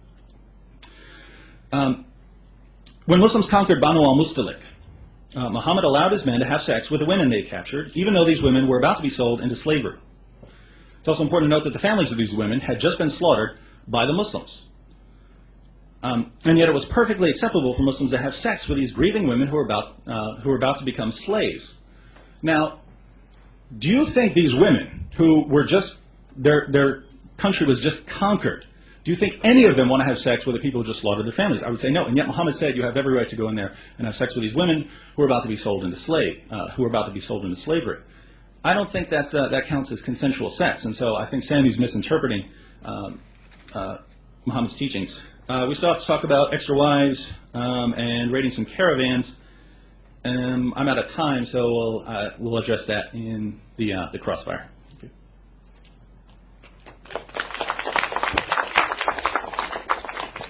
Thank you, Mr. Wood. And again, I apologize. Apparently, I had a miscalculated sequence on the time. We'll talk. We'll talk after the show. At this point, we will have a rebuttal, 15-minute period from Mr. Sami Zaatari. 15 minutes is yours. Thank you, and assalamu alaikum. Okay, thank you. You can hear me good? Or? Okay, I was listening for 15 minutes, and if you play it back again, there was no rebuttal. I'll give you an example. Muhammad made a prophecy. It's fortune telling. He's first of all twisting two separate issues with each other. The Prophet Muhammad was not talking about prophecies. He was talking about fortune tellers. The people who you go into a box and pay them $5 to predict your future.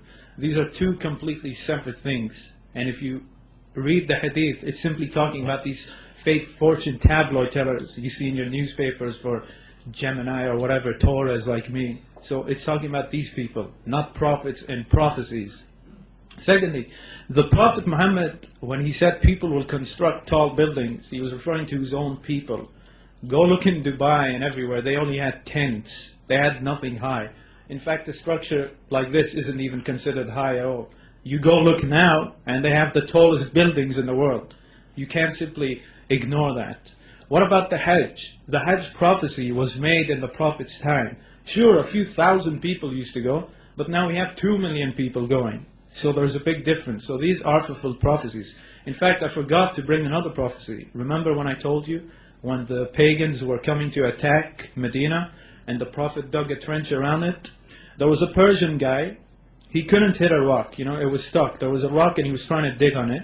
So he told the Prophet. The Prophet came to him and he got the shovel and he hit it. A light came out. He hit it again. Another light came out. And the Prophet told him, the first light means you're going to conquer the Persians. The second light, you're going to conquer the Syrians, the Byzantines. Now think about it. Some of the hypocrites amongst the Muslims said, this guy is saying we're going to conquer the Persians and the Romans, the Byzantines, the strongest people, and look at us now, we're trapped in Medina, we can't even go out. What a coincidence, like in 20 years later, or 30, I'm not sure which date, the prophecy is fulfilled. So another one, we have prophecies being fulfilled during their lifetime, during our lifetime to see for ourselves. In fact, I'll give you another one right now. Recently in Holland, the police want to legalize public sex in parks.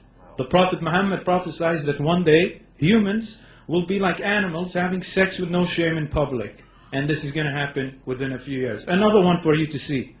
Unlike the Bible, we don't see any of it happening. Only it says wars will happen. That's not really a very good prophecy. I'm giving you specific prophecies, not vague ones. Ones you can see for yourselves. So anyway, what else did he bring up? He brought up the issue of black magic. Now he's being inconsistent. First he said it was magic. Then when I show him the magic doesn't disprove anything, he says it's not magic, the Prophet's just crazy. Which one is it? So when he gets refuted, he says Muhammad was just crazy, it wasn't magic. So that's inconsistency right there. As for the satanic verses, again, they're not called satanic verses. Even if Satan revealed or gave it to him, the Bible has sex. Should I call it a book of sex? I call it the Bible. Let's call things by their names. In fact, I repeat, the satanic verses were meant as an insulting way, not a way to describe what happened. Another point he brought up, which is so inconsistent. He said the Prophet Muhammad came to Medina as a peacemaker, but he brought war with the pagans. When the Jews signed the contract, they very well knew that the Prophet had problems with the pagans. They could have said, no, we don't want you here. But they signed it. And they even said, we won't help the Quraysh. So they knew the problems. On top of that, the Jewish tribes had many problems themselves. But the Prophet still said, I'd help you. So either way, that's a very weak response. It doesn't make sense because the Jews knew what they were signing into. They knew there were problems with Mecca. So if they didn't like it, they wouldn't have done it in the first place. And secondly, the Jews and the pagans actually didn't have problems with each other. The Jews were always going to the pagans trying to fight with the Muslims, like Ka'b al-Ashraf, like the Bani Qurayza. And it's good, he concedes the fact on Ka'b, which he brought up in another debate. I'm glad we refuted that point. And then he tries to appeal to your emotions. Oh, Abu Affaq was 100 years old. So what? Your Bible says old people will go to hell if they don't accept Jesus. A few years ago, a Palestinian man named Sheikh Ahmed Yassin, he was killed with a rocket on his wheelchair in Palestine. And they said he was planning all these terrorism attacks. He couldn't even talk. Did anyone speak out against that? And I'm not trying to justify the man, I'm trying to use consistency. I didn't see any of you protesting about it. And you say what? Israel is the chosen people, and they killed a man in a wheelchair. So either way, his age means nothing at all. You insult God, it doesn't matter if you're 500 years old or 1,000 years old or 50 years old. You're going to get killed for it, and says your Bible. In fact, the Quran doesn't even say kill people for blaspheming. It doesn't say that. Your Bible does. And these men who were killed were not killed for simply speaking out. You can go read the biography by Muhammad Hayqan, and you'll see that these people instigated violence. They didn't just trade back and forth poems. In fact, he refuted himself. He said the Jews and the Muslims always used to write poems against each other, which is true. Then why weren't all those Jewish poets, which were in the hundreds, why weren't they all killed? That doesn't make sense. And then he's being inconsistent again. He says, when I bring up miracles of the Prophet, these came 200 years later. Wrong. You can find all of these in Ibn Ishaq's book, which you also called in your last book, in your last debate, the earliest source. I quoted you from Ibn Kathir about the eye, which he got from Ibn Ishaq. So he even verifies Ibn Ishaq. But now they play the double standards. When I show them a miracle, they'll say they made it up. But then they'll go to the same source to use it. And when they get refuted, they'll concede the fact and say, okay, it's something else. Which is what we're seeing right now. What other points he brought? What other points? Oh, again, with the right hand captives. Did he refute anything? Did he refute anything of what I said? He brought up again, appealing to your emotions. What if she doesn't want to have sex with you? Well, you don't have sex. It's as simple as that. I gave you the hadith that says, treat them like your brothers. Do you rape your brother? Unless you're sick, you won't do that. So again, it says, don't rape them or anything. So if they don't have sex, you don't have to have sex. Where did anyone say you have to have sex with them? And then he brought up the other point. He brought up the hadith where the Prophet's companions saw a beautiful woman and they said, can we perform azl with you? Which is taking the penis out before the erect, or whatever, I can't say it here. But either way, the hadith doesn't say they performed it. They were just asking. The hadith doesn't go on to say they actually did it. They were just asking. So again, another assumption without the proof. What else did he? There's not many points really to refute. The prophecies, he didn't refute it. The miracles, he didn't refute it. In fact, he brought up another bad point. He said, the pagans accuse the Prophet of performing no miracles. He forgets to mention that the Quran responds to them and says, didn't the same people, not only the pagans, the Jews as well, the Quran refutes the Jews and tells them, wait a minute, didn't you tell that to Moses as well? So that's a rebuttal to you. Even when he does perform the miracles, you still reject it. And I agree. People used to come to the Prophet and say, give us miracles. And he said, I'm only a warner. Do you know why he said that? Because his mission was not to come perform miracles every day for you to convert. That's the way of the Antichrist, says your Bible. He'll come fool you with all these miracles and wonders. So even if I concede that fact, which I don't, let's assume that the Prophet had no miracles. That's a good thing. Because even his own Bible says, false prophets will perform mighty miracles. So that doesn't refute anything. He just proves Muhammad is a prophet if he believes that. He can't have his cake and eat it. What other points? There wasn't too many. Again, another point he brought up, Asma bint Marwan. He said she had her baby in her arms. Okay, was that baby harmed? Was that baby tortured? Was that baby killed? Nothing happened to that baby. The baby was taken off. Maybe it seems a bit bad and too graphic, but at the end of the day, she was instigating violence, and that's the way it goes. We don't have to bring up the Bible for violence. And again, you have to be consistent. It's not two-quote fallacy. You're a Christian, what do you stand upon? What do you stand upon? Upon the Bible. So if you stand upon the Bible, judge us by the Bible. And then what about doctrine? I don't need to remind all of you. What's the first commandment? What is it? God is one. That's the most important commandment. I don't see the first commandment saying, God will die for our sins. Does it say that? Not at all. In fact, the second commandment says, don't make any graven images of God. What do Christians do? So that doesn't make any point at all when you go to the church and you see all the graven images. So you can't say you're being consistent on doctrine. So it's not cherry picking anything. And what did Jesus say? When a man came up to him and said, what's the most important commandment? He didn't say, worship me. He could have easily said, I am your God, worship me. What did he say? He said, thy Lord God is one, referring to someone else. So the doctrine is the same. In fact, I want you to go show me any Jew who believes in the Trinity or anything. Or show me where a Jewish prophet said God is 3 in 1. They all said God is one. That's what the Prophet Muhammad taught. That's what they all taught. God is what? One. Not 1 in 3. It would have been very easy to say that. So having said that, nothing's been refuted. The answers on my prophecies were very weak. He just tried to skip them away, which isn't true because there actually were no high towers.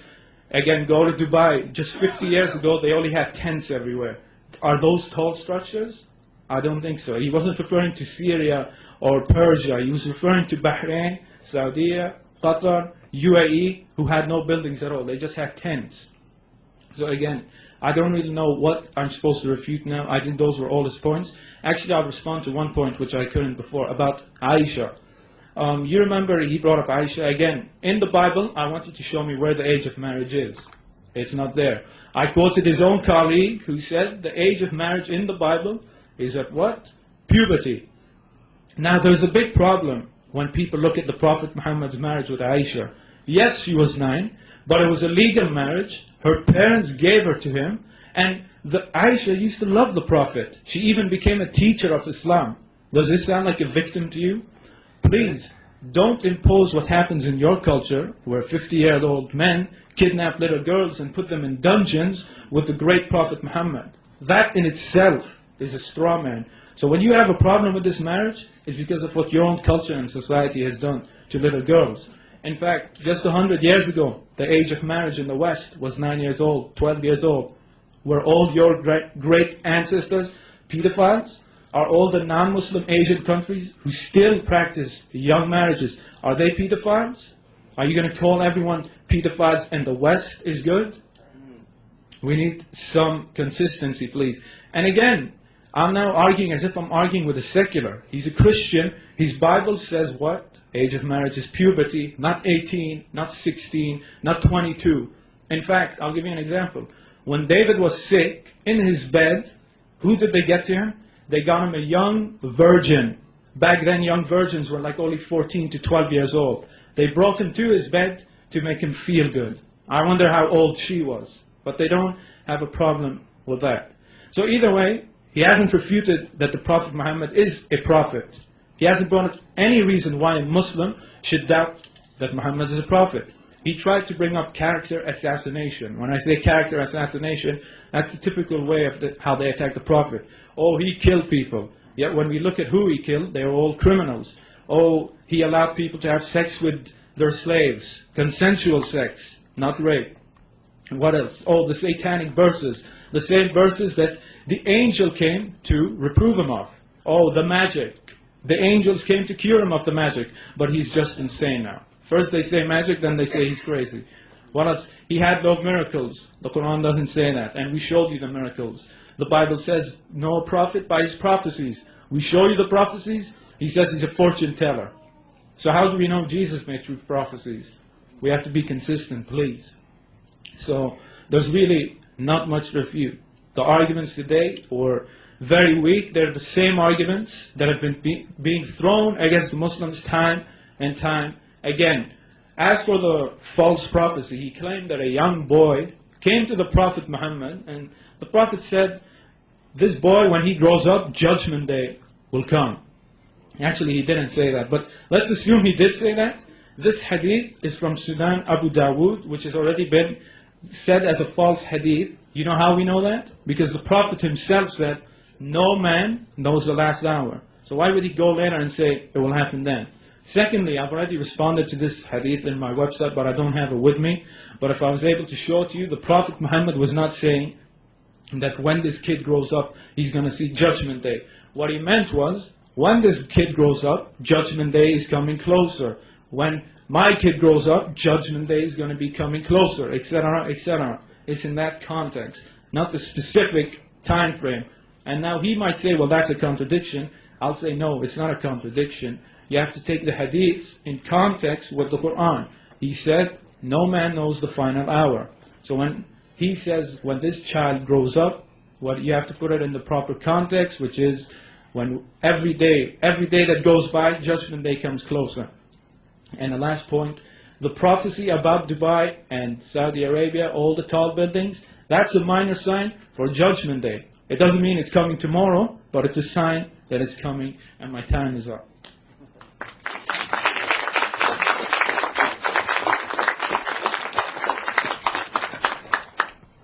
At this time, I'd like to thank both speakers for this exhilarating discussion, fabulous presentations from the both of you.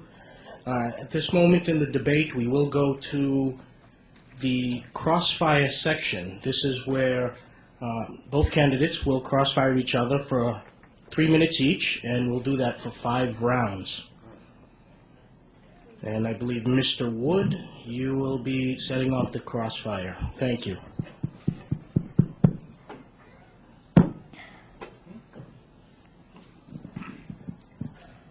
One second.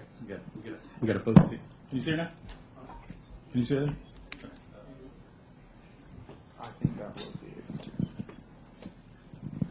Problem seeing our timer. All right, I didn't get a chance to address a couple things that Sami said in his opening statement. The matter of extra wives. Just to clarify, I didn't criticize Muhammad at all for polygamy, because Sami says, well, look at the prophets in the Bible, they married lots of women. Right, I didn't criticize him for that.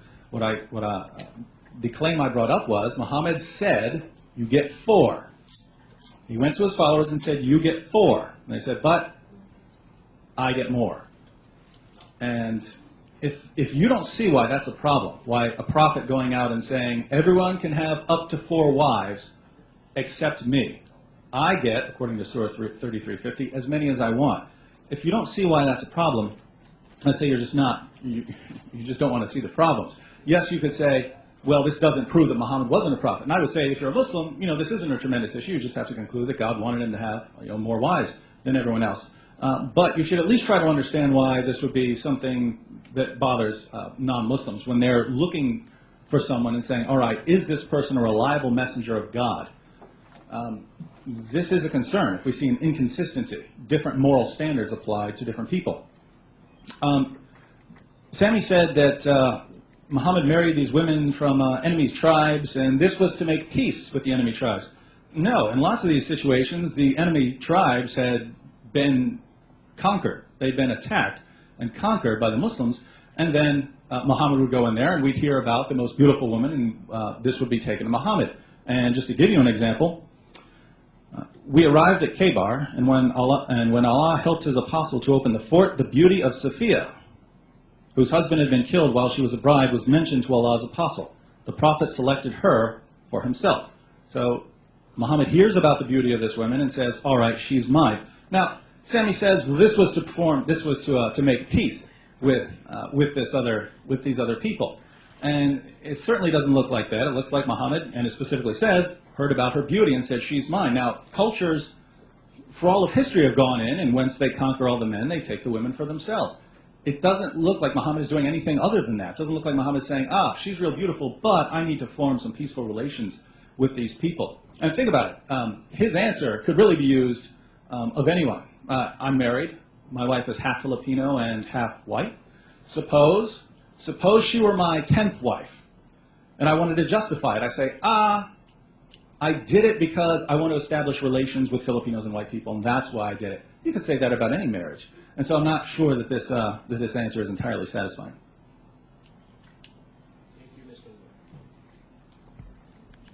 Wood. Okay, if you can hear me, good, or too loud. He actually brought a good point, which actually can backfire against him. Notice I said when Muslims, or when the Prophet marries into a family, they become one in alliance. Say the Prophet Muhammad conquered the people, they became under his control. When he marries Safiya, that means that the slaves become the family and they become free. So that can be turned against you. That now these people under his control are part of his family, so they're all one together. So even if I want to assume you're right, it still backfires against you. So again, there's no conveniency. In fact, let's look at what Safiya said about the Prophet. Here is from the wives of the Prophet. This is what happened. Safiya moved to the house of the Prophet. He loved, appreciated, and honored her to the extent that he made her say, "I've never seen a good-natured person as the messenger of Allah." So people often try to use Safiya as a victim, yet he was so kind to her, she loved him, and that's it. So he never abused anyone. What other points did he make? I forgot what other points. So, oh yeah, about the conveniency, I responded to that. I told you the Prophet had to perform prayers we don't have to do. He had to perform fasts we don't have to do. The Prophet, in the beginning, in the first 13 years, if you know, the pagans put a boycott on the Muslims. They completely boycotted them. Don't give them food, don't sell them anything. The Muslims were going so hungry. Whatever food they used to have left, the Prophet used to give it to them. He used to even leave the least for himself. How convenient does that sound? That even while he's starving, he's giving it to other people instead to eat in his place. He suffered more than any of the Muslims did through the oppression. People used to chase him with stones until his feet was bleeding. Does that sound convenient to you? Even when he went to Medina, the Jews, he was the #1 target. How does that sound convenient to you? If it was convenience, he would make all the responsibility to someone else, not on himself, but he puts all the burden on himself. He puts the pinpoint target on himself. How's that conveniency? He went through the most hardship out of anyone. He was rejected and kicked out by his own people. His own people conspired to kill him. Does that sound convenient to you? In fact, this brings a good point. The pagans came to the Prophet Muhammad and they told him, if you accept our gods, we'll make you a king. We'll give you all the money you want. If it was about conveniency, why didn't he just say yes? Why did he say no and go through all the hardship? So that right there just refutes you. If someone came up to me today and said, I'll give you all the castles, kings, and gold, money, and I say no and go through hardship, and I get success later, is that conveniency or hard work? See, they always try to twist it. If someone gets success or good results, it's convenient, and my time is up. All right, Sami, I'm not sure you entirely understand my position. My view of Muhammad is that you could look at many, many things in Muhammad's life and conclude that he was a very moral person. Before Muhammad ever began receiving revelations, he was very well respected and so on. He was known as Al-Amin. So I'm not saying Muhammad is intentionally coming up with all kinds of revelations to justify his behavior. He's not sitting down there, now what can I come up with for myself next? No, I believe Muhammad sincerely believed that he was a prophet of God. And so if you say Muhammad got revelations telling him to do extra prayers, we know Muhammad liked prayers. This doesn't surprise me that he would put extra tasks on himself. He did this before he was a Muslim. So I'm not saying everything Muhammad said was just out of convenience. What I'm saying is that certain things seem problematic, certain revelations. Aisha herself in Sahih al-Bukhari said Muhammad liked 3 things of this world: perfume, food, and women. She said he got perfume and women, but not much food. So this is Aisha herself saying Muhammad liked women, and so I'm not criticizing him for that. I like women. So what I'm saying, all I'm saying is that we know Aisha said Muhammad liked women. The text we have, al-Bukhari and so on, say Muhammad went in, they conquered these people, he heard that a woman was exceptionally beautiful. You look at all this and say, no, Muhammad was just concerned for Islam, he was just concerned about bringing peace to the people, and that's not what I see. That's not what I see in these sources. And so that looks like a revelation of convenience. And if he wanted to establish peace with these people, that was very easy. Give this woman to some other Muslim who needed a wife. Muhammad didn't. He had several already. And so this looks like a revelation of convenience. And think about Zayd. Think about the issue of Zayd. The Quran, according to the Quran, Muhammad had to marry Muhammad had to marry Zainab in order, and here's the justification of the Quran, in order that people may know that there's no problem marrying the divorced wives of your adopted sons. Think about that. The Quran gives, Muhammad, you've got to go out and marry this woman. Why? Because people have to learn that it's okay to marry the divorced wives of your adopted sons. Well, who struggles with that problem? What's the emergency? I don't know anyone who's ever struggled with that problem. And so Muhammad gets this revelation, Muhammad, you've got to marry this woman, which, as we saw in the sources, he was attracted to. And so Muhammad's attracted to this woman. She's one of the most beautiful women around. Muhammad wants to marry her, and then he gets a revelation saying, you've got to do it, but Muhammad, it's really for the people so that they can know that it's okay to marry the divorced wives of their adopted sons. I do want to move on to other topics, so I don't want to keep talking about the wives and the women and so on. I'll just point out here that this looks awfully suspicious. All right. Okay, just because it looks suspicious or you think it's suspicious doesn't mean there's something bad. Again, that's your assumption that because he is a false prophet, you see everything he does is supposedly to convene himself or conveniency. I already showed you before, he could have gotten all the wives he wanted to in Mecca. Why did he say no? So if it's about conveniency, he would have done it there. So I don't get the conveniency point. It doesn't work at all. There were so many points in his life which were very inconvenient for him, and he had the chance to get all the convenience that he wanted to with the pagans. He said no. But then when good things happen to him, when he marries a beautiful lady, they always try to twist something normal and say, oh, look how convenient that is. That's not a real argument. You have to prove what you're saying, not assume, oh, he's doing everything for his convenience. Secondly, we as Muslims anyway, we believe prophets get extra things. If you read the Quran, what about the Prophet Solomon? We believe that he got his own kingdom, that no other man on this planet will ever get the same exact kingdom. In fact, his kingdom was involved with men and jinn. That's how gifted his kingdom was. And if you read the hadiths, there was one point in the Prophet's lifetime when he was praying and an evil jinn came to him trying to burn his face. The Prophet Muhammad caught the jinn, tied it up, but what did he do instead? He let the jinn go. Why? Because he said no man will ever have a kingdom or anything like Solomon did. Now of course the Christian will argue saying he made that up. But then we're never going to get to any point. They'll say everything we bring up, they say he makes up. And then they ask for proof, and then when we bring the proof, they say it's made up. Just like he quoted the pagans and the Jews. Show us the miracles. We show you the miracles, you still don't believe it, until an angel comes down in front of you. But even if an angel comes down in front of you, you say it's Satan in disguise. So, I don't know how we're ever going to prove anything in this case, but we've proven our case, but you have to prove your case, not assume this and that. I've showed you crystal clearly that there is no such thing as a prophet getting convenience. If he wanted to, he could have done it in Mecca. Why does he have to wait all the time, 13 years later, 15 years later, get abused, go poor, everything? That doesn't make any sense at all. If he wanted the conveniency, he'd get it before, not after. So that doesn't make sense. You can argue that you're not saying he always wanted conveniency, etc., but that doesn't make any sense because you're arguing about woman. He could have gotten all the woman he wanted in Mecca.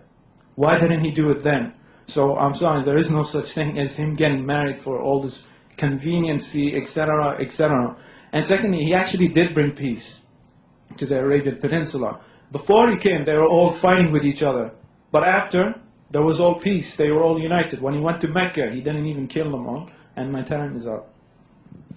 All right, I do want to move on from the issue of women because lots of other things to discuss.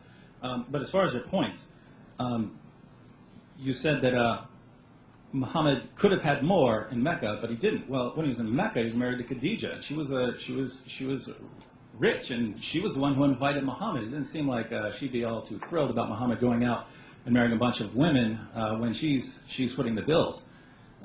As far as after he became a Muslim and Khadija died, well, even then, Muhammad wasn't very popular in Mecca. And so later on, what we see is Muhammad marrying more and more women. I understand that this isn't a tremendous issue for those of you who are Muslims. I'm trying to give you the perspective of someone who's saying, how can I know that someone else is a prophet? If I go in there and I see any hint of, here's the rule for you, but me, I get extra things. He says, well, Solomon gets extra things and so on. I have no problem with God blessing his servants with things or material possessions. What I do have a problem with is moral inconsistency. There's one rule that applies to everyone else, and then there's this other rule that applies to me. I'm not saying that refutes Muhammad. I'm just saying that looks suspicious. And when we combine it with all the other issues, this turns out to be a problem. And same thing with the issue of Zainab. Now, moving on to another topic, the revelations that Muhammad received. I pointed out in my opening statement that lots of these tales we can find in earlier sources. And you brought up the point that, well, James said that the Bible hadn't been translated into Arabic and so on. True, but that's why these tales were passed on orally. Everyone knew of these tales. Everyone was passing on these tales. In fact, in the Quran, when they criticize Muhammad, they specifically say, we know these stories already. We've heard these before. They say that over and over again in the Quran. And so Muhammad is claiming to receive these revelations from God, and yet these other people were telling the same stories, and people immediately recognized that, and they were rejecting Muhammad. If you don't see why this is a problem, put it this way. Muhammad claims to get a message from God, but the guy down the street is telling the same story. So is he getting the story from God or from the guy down the street? Well, it's certainly easier to believe the guy down the street, especially in examples such as the one I gave, where we know that the entire story of Abraham being delivered from the fire was based on a mistranslation of the word Ur. That's not what the text says. The text says he came from Ur of the Chaldeans. A mistranslation translated that word Ur as fire, when it means city. And so there came these stories about Abraham being delivered from the fire. And then we find this in the Quran, knowing that this story was circulating in Arabia. And what are we to conclude? That God also made the same mistranslation, or that Muhammad wasn't getting his revelations from God? Okay, I want to respond to his first point about Khadija, which makes no sense whatsoever. He said Khadija has so much money and paying the bills, that's why he had to stay faithful. He seems to forget I brought up the point that the pagans not only offered him women, but gold and all the money he would need. So he doesn't need Khadija when they're offering him money. So that point was very weak. So either way, she has the money, but he's going to have more money now if he accepts the pagan's way. But he didn't. So that's another assumption with no proof. Again, that's another thing. They say Muhammad married Khadija for her money, yet he didn't propose to her, she came to him. It was the other way around. So how's he in it for the money if he didn't go to her? So again, that doesn't make any sense whatsoever. And then he brings up the point that the Prophet copied stories. We have the exact same stories in these books and that book. You have to prove that he actually got these stories from them, not assume. Secondly, just because people were saying, we heard these stories before, does that mean it's false? Pagans said the same thing to Christians. I can go get you a quote from in the Catholic Encyclopedia.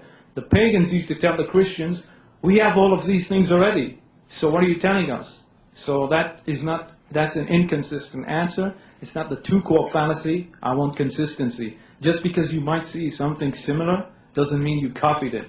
Secondly, if you go read the Gnostics, all these books which they claim are the exact same stories, when you read the stories, they're actually not the same at all. In fact, what we can say is that these stories have some truth in them, but they're so corrupted that they mix everything up, and what the Quran has is a restoration of the true events. So again, you have to prove he got these old stories, and number two, even if you do, which you can't, they're not even the same stories. If you go read the books which he's talking about with these stories, they don't match up to anything. So, and again, they say the same thing about your faith. So we need consistency. If you have a problem with that, then you should have a problem with your own faith. But now you're going to say, no, that's different. How is it different?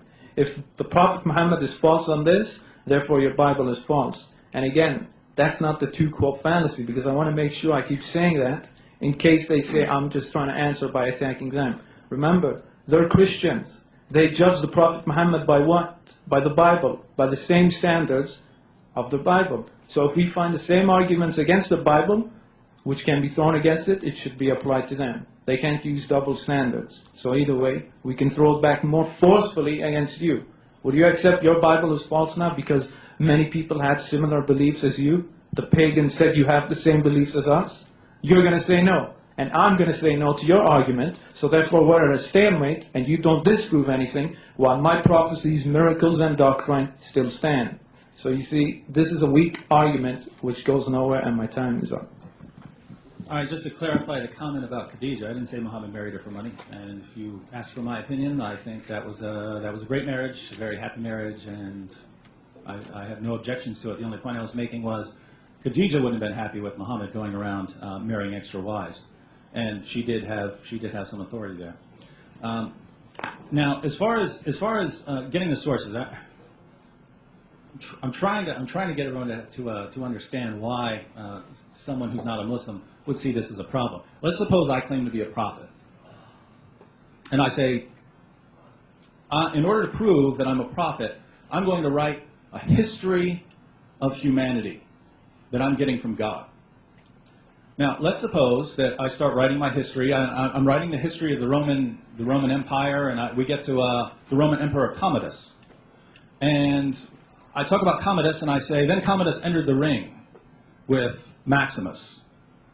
And Maximus said, I'm Maximus, father to a murdered son, husband to a murdered wife, and I will have my revenge in this life or the next. And then I get to my history of Scotland that I'm getting from God.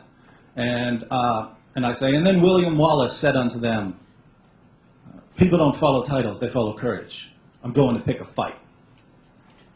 Well, one of my followers who believe that I'm a prophet, could say, prove that he's not getting this. Prove that he's not getting this from God. And someone who's not one of my followers would say, wait a minute, he got that from the movie Gladiator, and he got the other one from the movie Braveheart. This is obvious. This is obvious that he got it. That he got these. This is where he gathered these stories. And one of my followers would say, no, it's possible. It's possible that Braveheart got it right. That's what actually happened. And it's possible that Gladiator got it right on those details, that those were based on earlier traditions and that they got it right, and that's why there's this correspondence.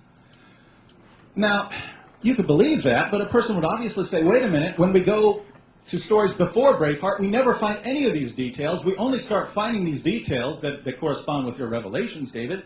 We only find these details when the movies start, and these are a long time after the events themselves. And we know that you've seen Gladiator and you've seen Braveheart. What's going on here, David? And, you could never convince someone. But now we turn to Islam. We don't have any records of these tales that we find in the Quran before these sources, which come from the 2nd and the 3rd and the 4th and the 5th century. And when we go to the earliest sources, they're nowhere to be found. Stories about Jesus talking right after he's born. Stories that we know. For instance, the example of Abraham, we know for a fact where this story came from. It's based on a mistranslation, and it's in the Quran. So I don't see how anyone could look at this and not see, all right, this is a problem for Islam. Okay, back to Khadijah again. You say she would have been offended. If it's convenience, why should he even care if she's offended? He's still going to get more women and more money. Why should he care about her? So another point, his wives in Medina could get angry as well. So now all of a sudden the different tone, you say that's convenience, I don't know. And anyway, you seem to forget that his wives were given the permission to get divorced, etc., etc. So either way, there's no convenience at all. And again, he brings up the same point. I have to respond again. If you read the stories he's bringing up, one of the Gnostics says that Jesus killed someone. He used to go do lots of bad things. He was disrespectful to his parents. Where is that in the Quran? If they said these exact same oral traditions, then why is half of it, not half of it, 99% of it missing? Why are the stories so completely different than each other? In the Quran it says, I respect my mother. In the book he claims, which is exactly the same, Jesus is some disrespectful, crazy kid, like Dennis the Menace, something like that. So either way, the stories are completely different. And again, I even responded to the point. The fact that they do have some similarities actually proves that there were some basis to this story. But they got so corrupted that they kept changing it till the Quran had to come and give the accurate version, which your own Bible and the Gnostics got completely wrong with each other. So again, that doesn't disprove anything. So I don't know what exactly I have to respond to, because you're bringing up the same point which doesn't disprove anything. And again, I told you all, we can do the same thing with the Bible. We can say we know where they got these stories from the ancient Egyptians, from the Greeks. Like when a Christian says God is half man, or he's divine in flesh, dual personalities, divine man. Pagans already had that way before Jesus ever appeared. So we need to have some strong, consistent arguments, not arguments that can backfire each time we use them. I want you to throw me an argument that I can't throw back at you. And the reason why I keep throwing back at them is because I'm not debating an atheist. I'm debating a person who has a foundation and a criteria. If he's not judging me by his own criteria, he's being inconsistent. And as James White says, inconsistency is a sign of a failed argument. So I want some consistency. So bring an argument that doesn't fall apart upon itself. Something that I can't throw back at you. So there's really nothing else. You want to keep bringing up the stories are similar. Maybe they are a bit similar, but are they the same? If they were orally translating the same exact stories, then why is half of it missing in the Quran? And you say there was a mistranslation. Couldn't they easily correct the translation once in a while? How did a mistranslation continue? And my time is up. All right. You appealed to the Gnostic texts, and you said, well, if Muhammad is drawing on all these other sources, why doesn't he have all of them? Well, I mean, if you were going to put all of the Gnostic Gospels and all these other sources together, your Quran would be bigger than the Encyclopedia Britannica. Think about that response. I'm saying, look, here's a story in the Quran. Let's say it's a story about Jesus giving life to clay birds, or various details about the life of Mary. People who just read the Bible will notice these aren't in the Bible. And so, you know, hey, this is new. This looks new in the Quran. And then we trace these things back and we say, all right, where does this come from? And you find out it doesn't come from anything historical. It comes from sources from the 2nd, 3rd, 4th, 5th century. And again, you could always say, I'm still going to believe that Muhammad didn't get this from anyone else. Just as one of my followers, the Dave Woodians, could conclude, no, Gladiator was just right on this detail. And so, again, there's no way to prove this. I'm saying, look at it from an outsider's perspective. We find all these we find all these stories in the Quran, and we know that the people around Muhammad at the time were telling the same stories, and that the stories were not historical. Sami says, but there are differences in the stories. Great, so if I change a detail in the movie Braveheart, then that somehow proves that both stories are authentic. He said that. He said the fact that there are differences shows it goes back to a historical core. Again, this isn't something I would say disproves Islam, but from the perspective of someone coming to Islam from the outside and saying, is this the message of God? This is a problem, especially with the issue of Abraham. Sami, I don't think you understood the issue. This went into the Targum, which was the Aramaic translation of the Old Testament. And this got passed around, this story about Abraham being delivered from a fire. That was a mistranslation. The passage actually said Abraham was delivered from Ur of the Chaldeans.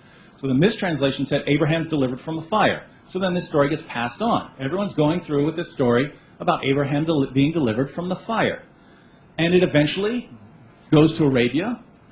The Jews are circulating the story. This is popular. There were these Jews around Muhammad passing the story around. And in the Quran we find God delivered Abraham out of the fire of the Chaldeans. Now, how much clearer do you have to be? How clear would the example have to be? If we know the origin of a story, we know for a fact the story doesn't come before that. We know it has nothing to do with history. It has everything to do with a mistake. And if we know this is based on an entire mistake, and then we find it in the Quran, how in the world can you just pass it off and say, no, that's not a problem? I think it is. You also said, well, various beliefs of the Christians can be shown to have existed before them. I'm not talking about beliefs, I'm talking about stories. I mean, yes, lots of people throughout history believed in God. I'm not talking about the beliefs. I'm talking about the stories, and that's what seems to have been copied. Go ahead. Okay, David actually answers his own question at the end. He said, yeah, the same beliefs existed, but not the same text. But what did he earlier say? He said, yeah, the Gnostics are a bit different than the Quran because the Prophet changed them. Exactly, your beliefs, you just changed the name from Zeus or something to Jesus. So the same thing can be thrown back at you. So either way, again, I'm going to say the similarities doesn't refute anything. And even the story you bring up about the mistranslation, they're not even the same or identical. They're completely different. And again, you have to show us where the Prophet went and got these same oral stories from the other people, etc., etc. All we have now is assumptions. He's saying they're the same stories. Go read the books he's talking about. You'll see they're not the same. And I didn't say bring all the Gnostics. We're only talking about the infancy Gnostic. If you go read that book, it's completely different. And now David's being inconsistent. He first said the Prophet is sincere. If the Prophet was sincere, why would he change stories?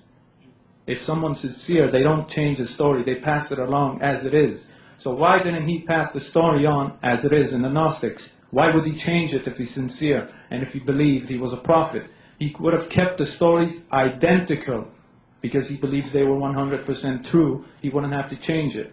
So the fact that there is a change shows that the Gnostics and the Bible, the one we have today, got all the stories completely wrong. They only have fragments of it mixed with the corruption, and the Quran is here that talks about what is the truth. So it's not a bad thing for Muslims to see some of these similar stories in the past. They just prove to us that there is a basis to these stories, but the other books completely twisted them around until they don't know where the truth is. And again, if he's going to change them, that means he's not sincere. If he believed he was a true prophet, he would have simply kept the stories the same. But anyway, none of this disproves anything, by the way. This is now a completely different topic.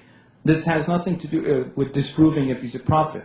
When we debate if Muhammad is a prophet, we look at his character, what he did, how he lived, etc.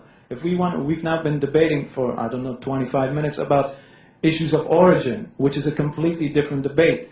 It doesn't refute the prophecies, it doesn't refute the miracles, and it doesn't refute the consistent doctrine with the other prophets.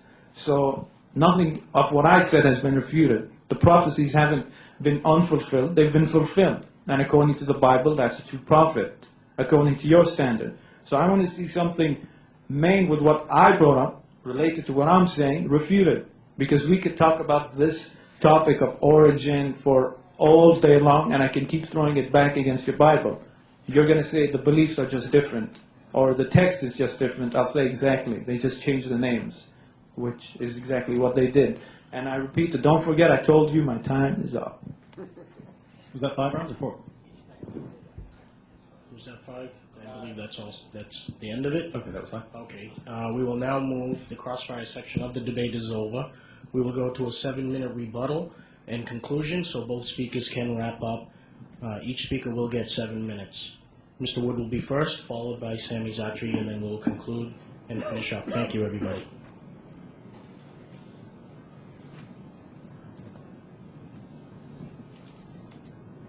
All right, tonight Sami has argued that Muhammad was a prophet of God. And he seems to assume that it's the job of the negative position to prove the negative.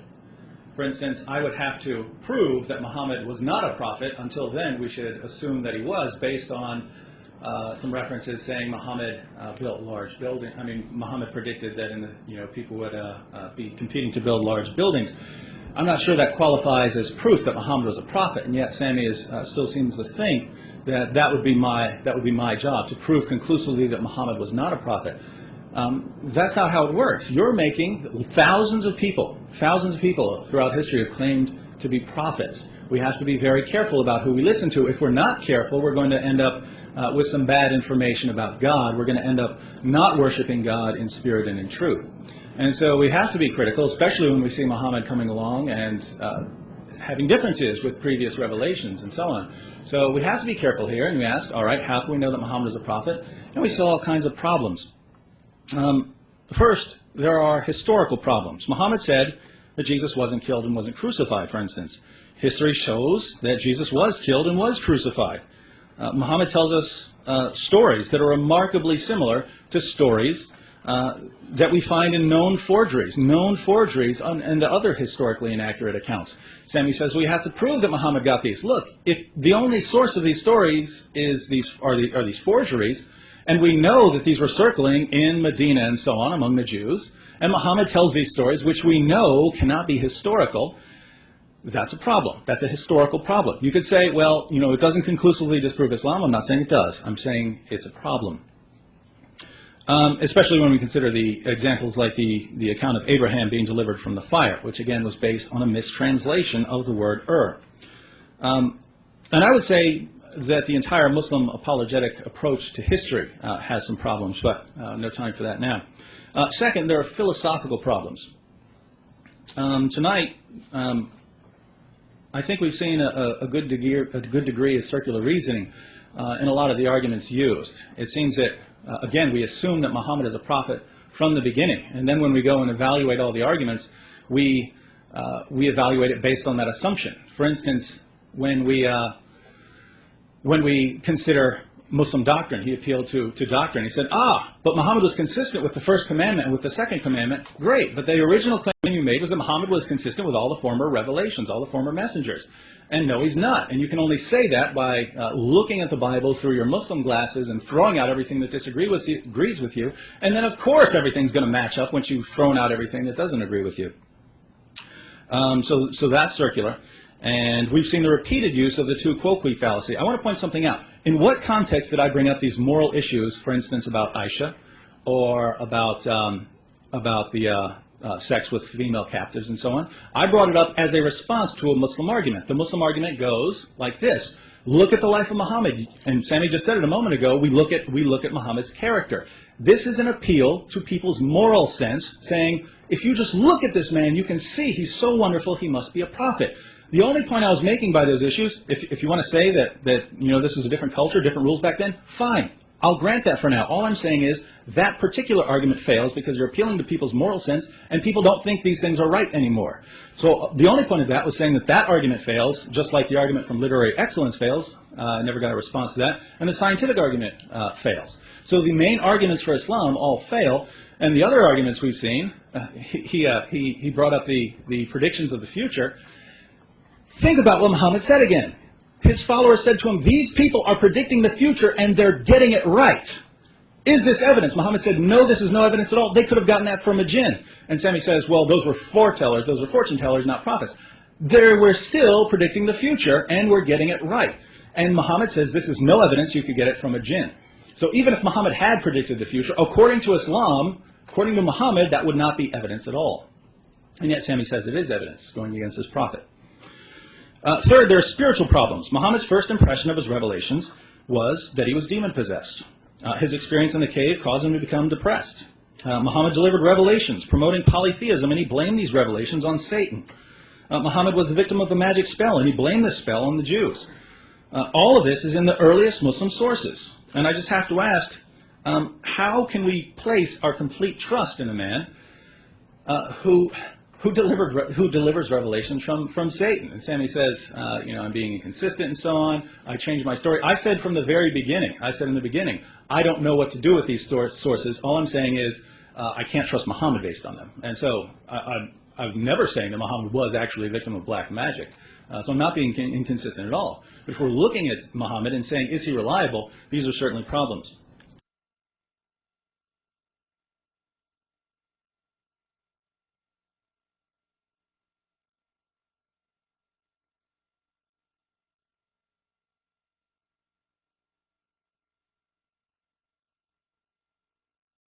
From the beginning. And then when we go and evaluate all the arguments, we evaluate it based on that assumption. For instance, when we consider Muslim doctrine, he appealed to doctrine. He said, but Muhammad was consistent with the first commandment and with the second commandment. Great, but the original claim you made was that Muhammad was consistent with all the former revelations, all the former messengers. And no, he's not. And you can only say that by looking at the Bible through your Muslim glasses and throwing out everything that agrees with you. And then, of course, everything's going to match up once you've thrown out everything that doesn't agree with you. So that's circular. And we've seen the repeated use of the tu quoque fallacy. I want to point something out. In what context did I bring up these moral issues, for instance, about Aisha, or about the sex with female captives and so on. I brought it up as a response to a Muslim argument. The Muslim argument goes like this. Look at the life of Muhammad. And Sami just said it a moment ago. We look at Muhammad's character. This is an appeal to people's moral sense, saying, if you just look at this man, you can see he's so wonderful, he must be a prophet. The only point I was making by those issues, if you want to say that this is a different culture, different rules back then, fine. I'll grant that for now. All I'm saying is that particular argument fails because you're appealing to people's moral sense and people don't think these things are right anymore. So the only point of that was saying that that argument fails, just like the argument from literary excellence fails. Never got a response to that. And the scientific argument fails. So the main arguments for Islam all fail. And the other arguments we've seen, he brought up the predictions of the future. Think about what Muhammad said again. His followers said to him, these people are predicting the future and they're getting it right. Is this evidence? Muhammad said, no, this is no evidence at all. They could have gotten that from a jinn. And Sami says, well, those were foretellers, those were fortune tellers, not prophets.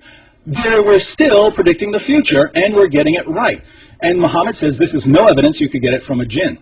So even if Muhammad had predicted the future, according to Islam, according to Muhammad, that would not be evidence at all.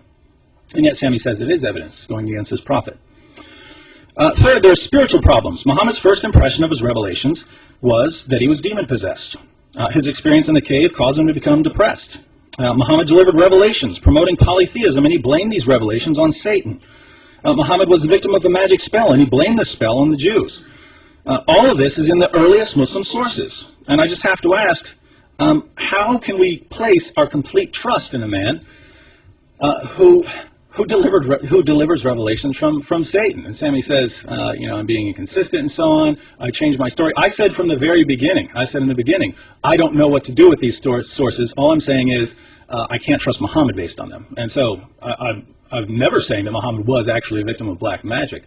So I'm not being inconsistent at all. But if we're looking at Muhammad and saying, is he reliable, these are certainly problems. So we've seen all these problems, and also we could say moral problems, moral consistency problems, and the issues I've raised. I didn't raise them as a critique of Islam. I raised them as a response to a particular argument, the argument for moral excellence. And by the way, I would reject that argument if a Christian came up and said, you know how we know that Christianity is true? Look at the various rulings in the Old Testament. I would say that's not going to work with anyone.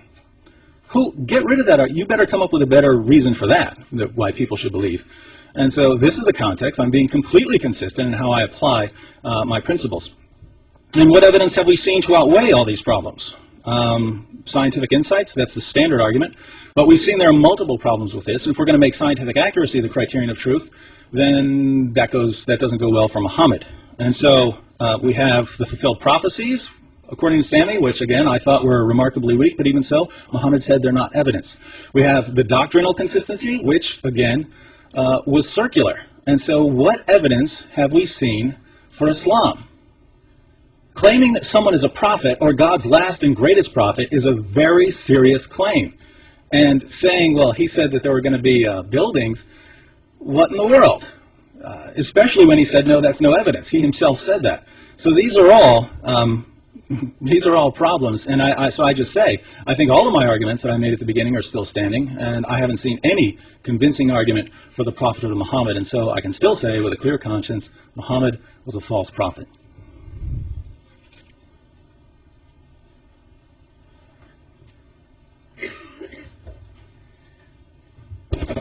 By the way, I forgot to respond to this point he brought up. He keeps bringing up the hadith of the fortune tellers. Yeah, what he leaves out is the point the Prophet said, they tell you one truth and 100 lies. Can you show me 100 lies of the Prophet? You've had 1 hour and a half and we haven't seen one false prophecy. So that right there is a straw man comparing a fortune teller, and the Prophet even refuted him saying they tell you 100 lies. I haven't seen one lie or one unfulfilled prophecy today. Have you? I've shown you true prophecies, and he just says they're nothing. If that's not good enough for you, then you'll never believe, I'm sorry to say. Then you want us to believe your prophecies, which are completely vague. I'm giving you crystal clear prophecies. Then you bring up a hadith, which you don't even quote properly, to try to disprove it, about fortune tellers who you go pay $1 to, and where you go find your tabloid papers. So you're comparing prophets with tabloid papers. Is that how we're getting responses today? I give you a prophecy, you say he's a tabloid man. How could a tabloid man change the world to 1.6 billion men today? How could he change the Middle East from paganism to monotheism? Does that sound like some guy you go to from in a box and he gives you some gossip? Let's be consistent. Other points. I brought you the miracles. None of it was disproven. Again, the doctrine. Why do I appeal to the doctrine? Yes, many Jewish prophets came. But what doctrine did all Jewish and Israelite prophets stay to? The most important one was the first commandment. Everything they teach has to revolve around the 10 commandments, especially the first one. So of course they'll come teach you many things, but it all revolves around the first commandment, which is what? Your Lord is one God. That's what the Prophet Muhammad taught. So yes, the doctrine is very, very consistent. And then he brings up very weak points. First of all, I wasn't the one arguing for morals. He brought it up saying I was going to do it. When he brought it up, I brought it up for 2 minutes only. But that was never my intention. But then he disproves Christianity in his own Bible. Notice he says it would be inconsistent to go tell someone, look at the morals of the Bible. What? Are you telling me I can't go learn morals from your Bible? You just disproved your own Bible and why I should never become a Christian. Thank you. So I can confidently say, yes, the Quran has morals. You guys say it's immoral. Based on what? Based on secular law. So why are you Christians? So you just disproved you're a Christian. You just proved you follow secular law. He even said, by our standards today. Whose standards? Seculars? I'm not a secular. I put my faith in God's book. Just as your Bible says you should. So you're not even appealing to your own Bible. You want me to believe Muhammad is false and accept Jesus as the Christ, yet I can't take morals from your book. How does that work? So why should any of you tonight reject Muhammad and become a Christian? I want you to remember, I'm debating a Christian. His job is to convert us to Christianity, as Jesus says. And if we don't convert, Jesus says, wipe the dust off your feet, for their fate is worse than Sodom and Gomorrah. So anyway, he should be converting us. But he says we can't take morals from his Bible, something I agree with, but at least he said it now. So that proves us Muslims, when we say Islam is a better example than your faith, it proves we're not liars, since he confirmed it. So we saw the character assassinations of the Prophet. Each one failed. The Prophet never unjustly murdered anyone. Each one crumbled upon itself. He tried to say the Prophet married out of convenience. It doesn't make any sense. In Mecca, he could have been richer than anyone. He could have had 300 wives like David, but he didn't. So there is no convenience at all. Then he brought up the satanic verses, the black magic.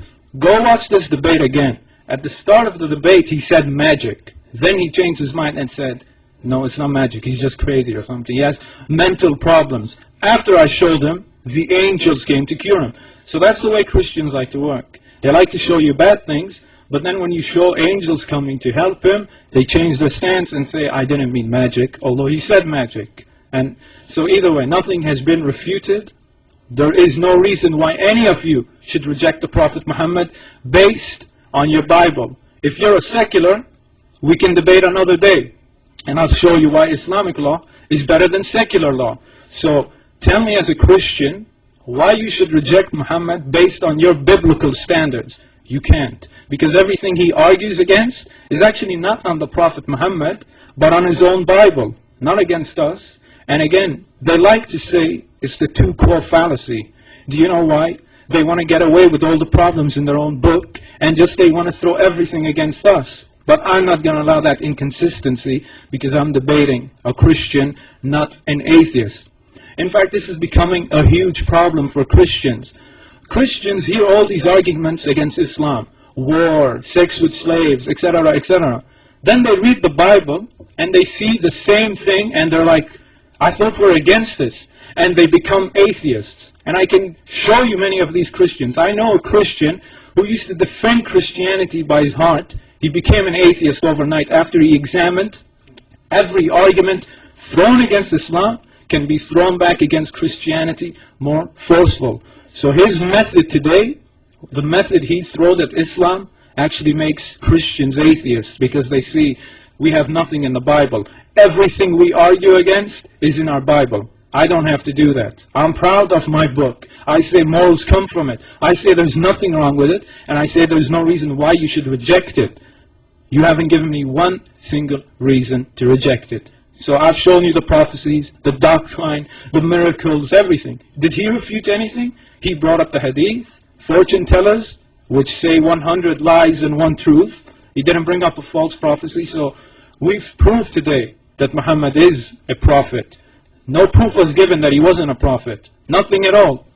In fact, what happened today, we proved that the Bible isn't the Word of God, because Christians say we can't get morals from the Bible. So thank you very much. I want you to go play it. He himself said it. I can't go up to a guy and tell him, look at the morals. It's inconsistent. Exactly. You can't use the Bible, but I can use my Quran, and I'm proud to use it. So you should all accept Muhammad as a prophet, and in fact, give me a good reason to become a Christian. In fact, he gave me none, because he said you can't judge by the Bible. So I'd like to thank all of you, and thank everyone who watches this on the internet later. So, good day.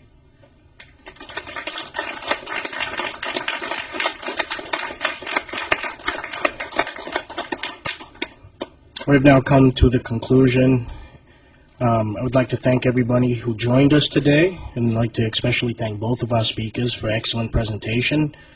We will have short question and answer session. I know time is limited, so if Nabil, if you want to go over how we're going to run the question and answer, please feel free. Thank you very much, and Assalamu alaikum wa rahmatullahi wa barakatuh. I'd like to go ahead and pose this to the audience. Since the next debate starts in 1 hour and 40 minutes, how about we just hold off on questions until that debate, and then we'll all four be up answering questions. Is that all right?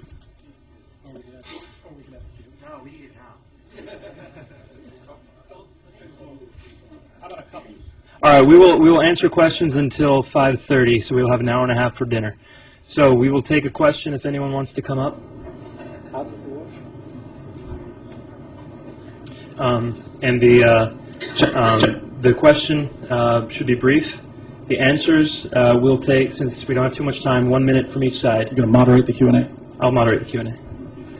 All right, I want to first thank Sami Zaatari. I mean, for a 20-year-old kid, I think he did a fantastic job, and you have a lot of potential, no question about it. But now, on this topic about is Muhammad a prophet, I need some clarification here. I believe Islamic Center of Peoria gave you guys a debater, as well as others, to debate this topic, but last night we saw the Christian apologists run away from that guy, and tonight... Is there a question? Yeah, this is for, be patient. We don't have time. We have 10 minutes, and you have 10 people behind you.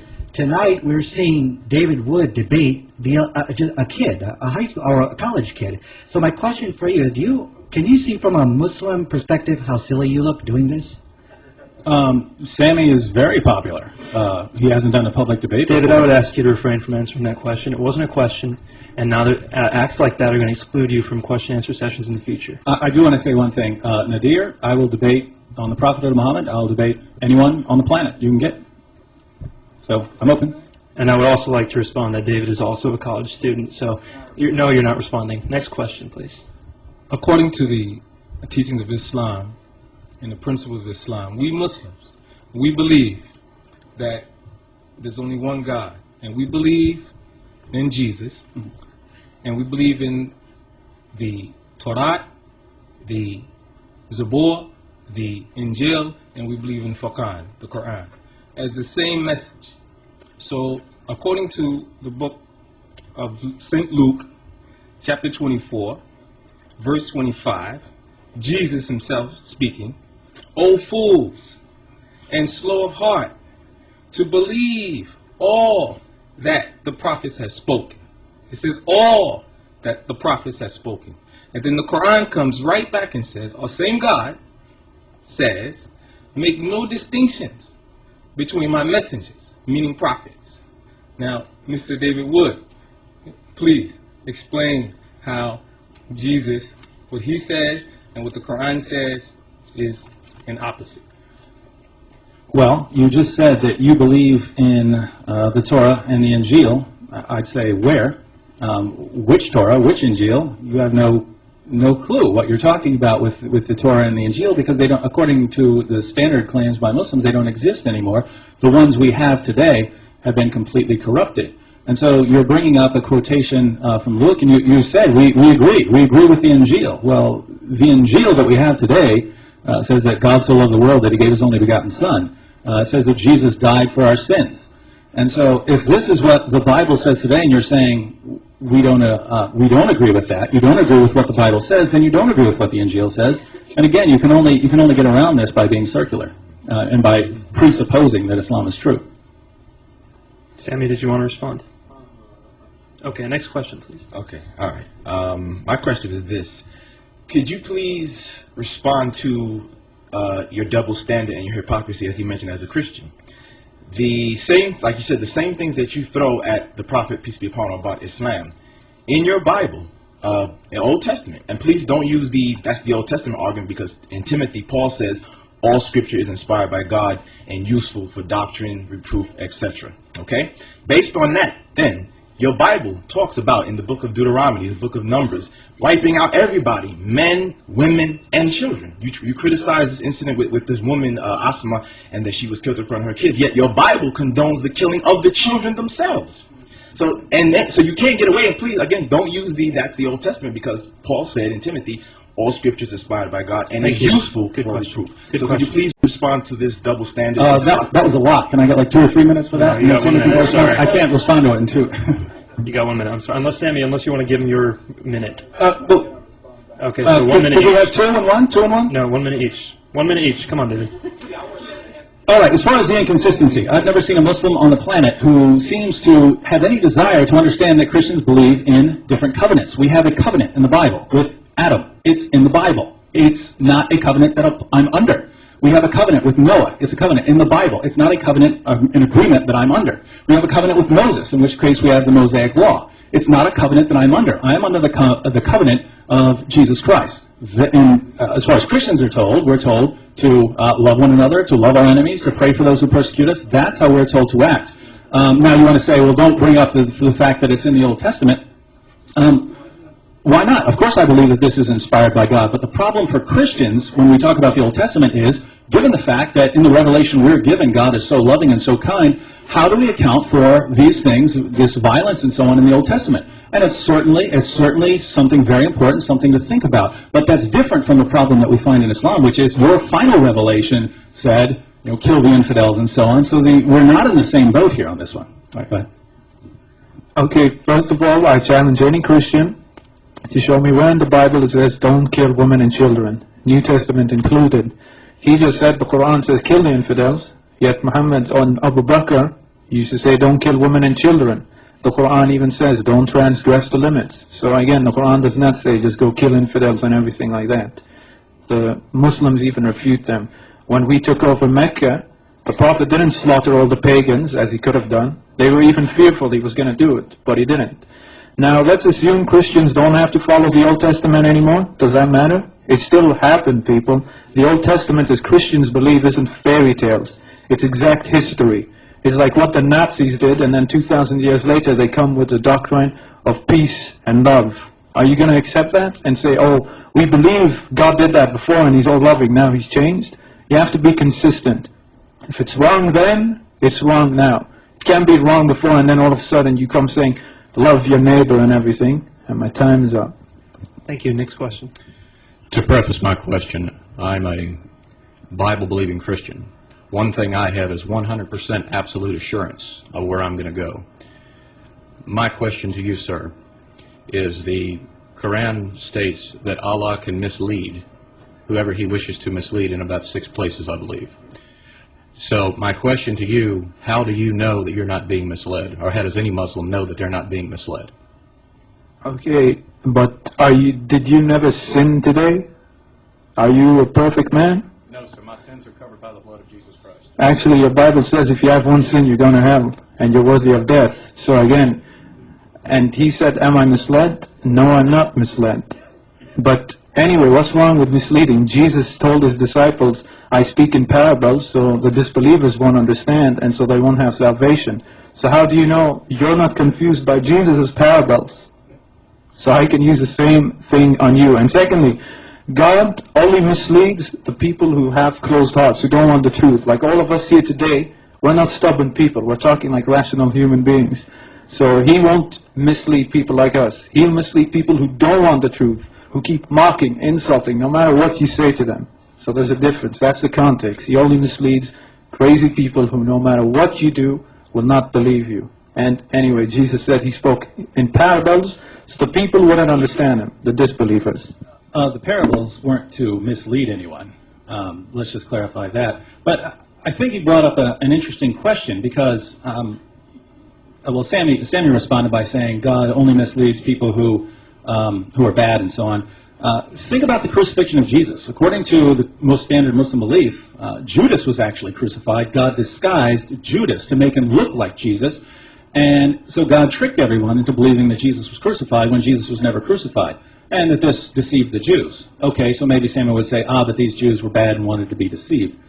Fine. But keep following that. Keep following that through to the conclusion. Jesus had followers. Peter, John, James. These were the apostles. According to the Quran, these people were good Muslims. They eventually, we know, historically, came to believe that Jesus died on the cross. Where did they get that idea? Well, apparently God put on this big spectacle showing to everyone that Jesus died on the cross. So where did Christians, these good Christians who are good Muslims, get this idea? They got it from God, who tricked everyone. And so, yeah, we all, if the Quran's right, we're all at risk here. All right, we have time for one more question. I apologize. Okay, mine's a question of, I'm just not sure of what. I thought that the Muslims believed in the Quran. What are these other books and when were they written? I can't pronounce the names of them, so you got there's more than a Quran, obviously, that you believe in. What are these books and when were they written? Just to clarify, are you talking about books like before, like the Torah, or are you talking about Sahih al-Bukhari and things like that? There you go. Okay, yeah, the after, I guess, after. There's the Quran you spoke of as being the earliest. Well, okay, so there's other ones that were written later. What are they and when were they written is what I want to know. Technically, they weren't written later because they're already in existence through oral tradition. That's why Muslims have something called Isnad, a chain of narrators, which kept passing down to people. Then one day they decided to compile it all into an authentic book. Okay. So people would know the truth from the falsehood. Like you see, with the Gospels, you don't have any chain of narrators. You don't know who said from where it came. For Hadiths, you have a whole line right to the main source, and they compiled it eventually into a book to make things simple. But these hadiths were already in existence in the time. They were just compiled later, and you have all the chain of narrators. But anyway, that's a different topic for hadith history and completely different. Yeah, I'll just say a few words just because he did criticize Christianity there, which is a bit off topic, so I'll go a little bit off topic of the question. You criticize Christianity for not having this Isnad. And we have a source, we have a creed, an early Christian creed, which dates to within 5 years of Jesus' crucifixion. It says he was crucified, buried, and raised from the dead. We have an early creed that dates to within 5 years of the crucifixion. Your sources, such as al-Bukhari, come 200 years later. And you'll consider, by the way, Isnad is just a little list of names. It says, I got it from him, who got it from him, who got it from him. And you'll consider a source written 200 years later, as long as it contains a list of names, as more reliable than a source written within 5 years. And that's why I said that the entire Muslim approach to, the apologetic approach to history is flawed. All right, thank you very much. I have to ask this question. I request for this question. One more. Give him the. All right. It sounds like an emergency. But no. We can tonight after we can stay longer tonight. We can stay for as long as anyone wants to ask questions. Okay. Please. Hey, there is a kid here. There is a kid. You've got to give the kid a chance. Hold on. I'm sorry. Kid right there. I asked first. Okay, there is a moderator in this debate, and I'm standing right here. Sorry. So this is my decision, and I have to make an executive decision. And I will allow one more question for you. If you could write down your question, we will answer it tonight. You've got to let the kid get. We will answer the question. These debates will be available for everyone to see. We have to let people out with enough time to. How about we're very, very quick with our answers? David, I'm the moderator of this debate. It's a kid. I've never seen a kid ask a question in a debate. All right, go ahead. Okay. My question is this. If you say Jesus is a God, why God came 2007 years ago? Let's say if I believe he is a God, back then people were more innocent than today. we need to see my God today. Why he came 2007 years ago, why not 1 million years ago? Or why not before? So why he particularly chose those people to show them his face? Why not us? What did I do if he is a God? That means this God is a prejudiced? Good question, David.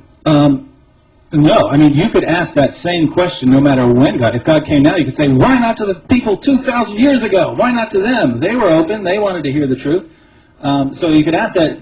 You could ask that of any time God appears. But think about it. God came 2,000 years ago. The Romans had built roads all over the empire so the message could spread. The Greek language had spread from Europe to India so that you could preach to anyone.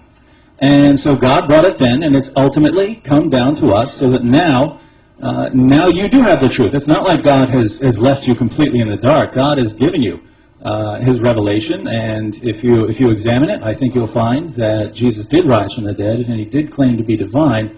And so this is all. God has given you all of this. God hasn't left you in the dark. God has given you everything you need to come to know him.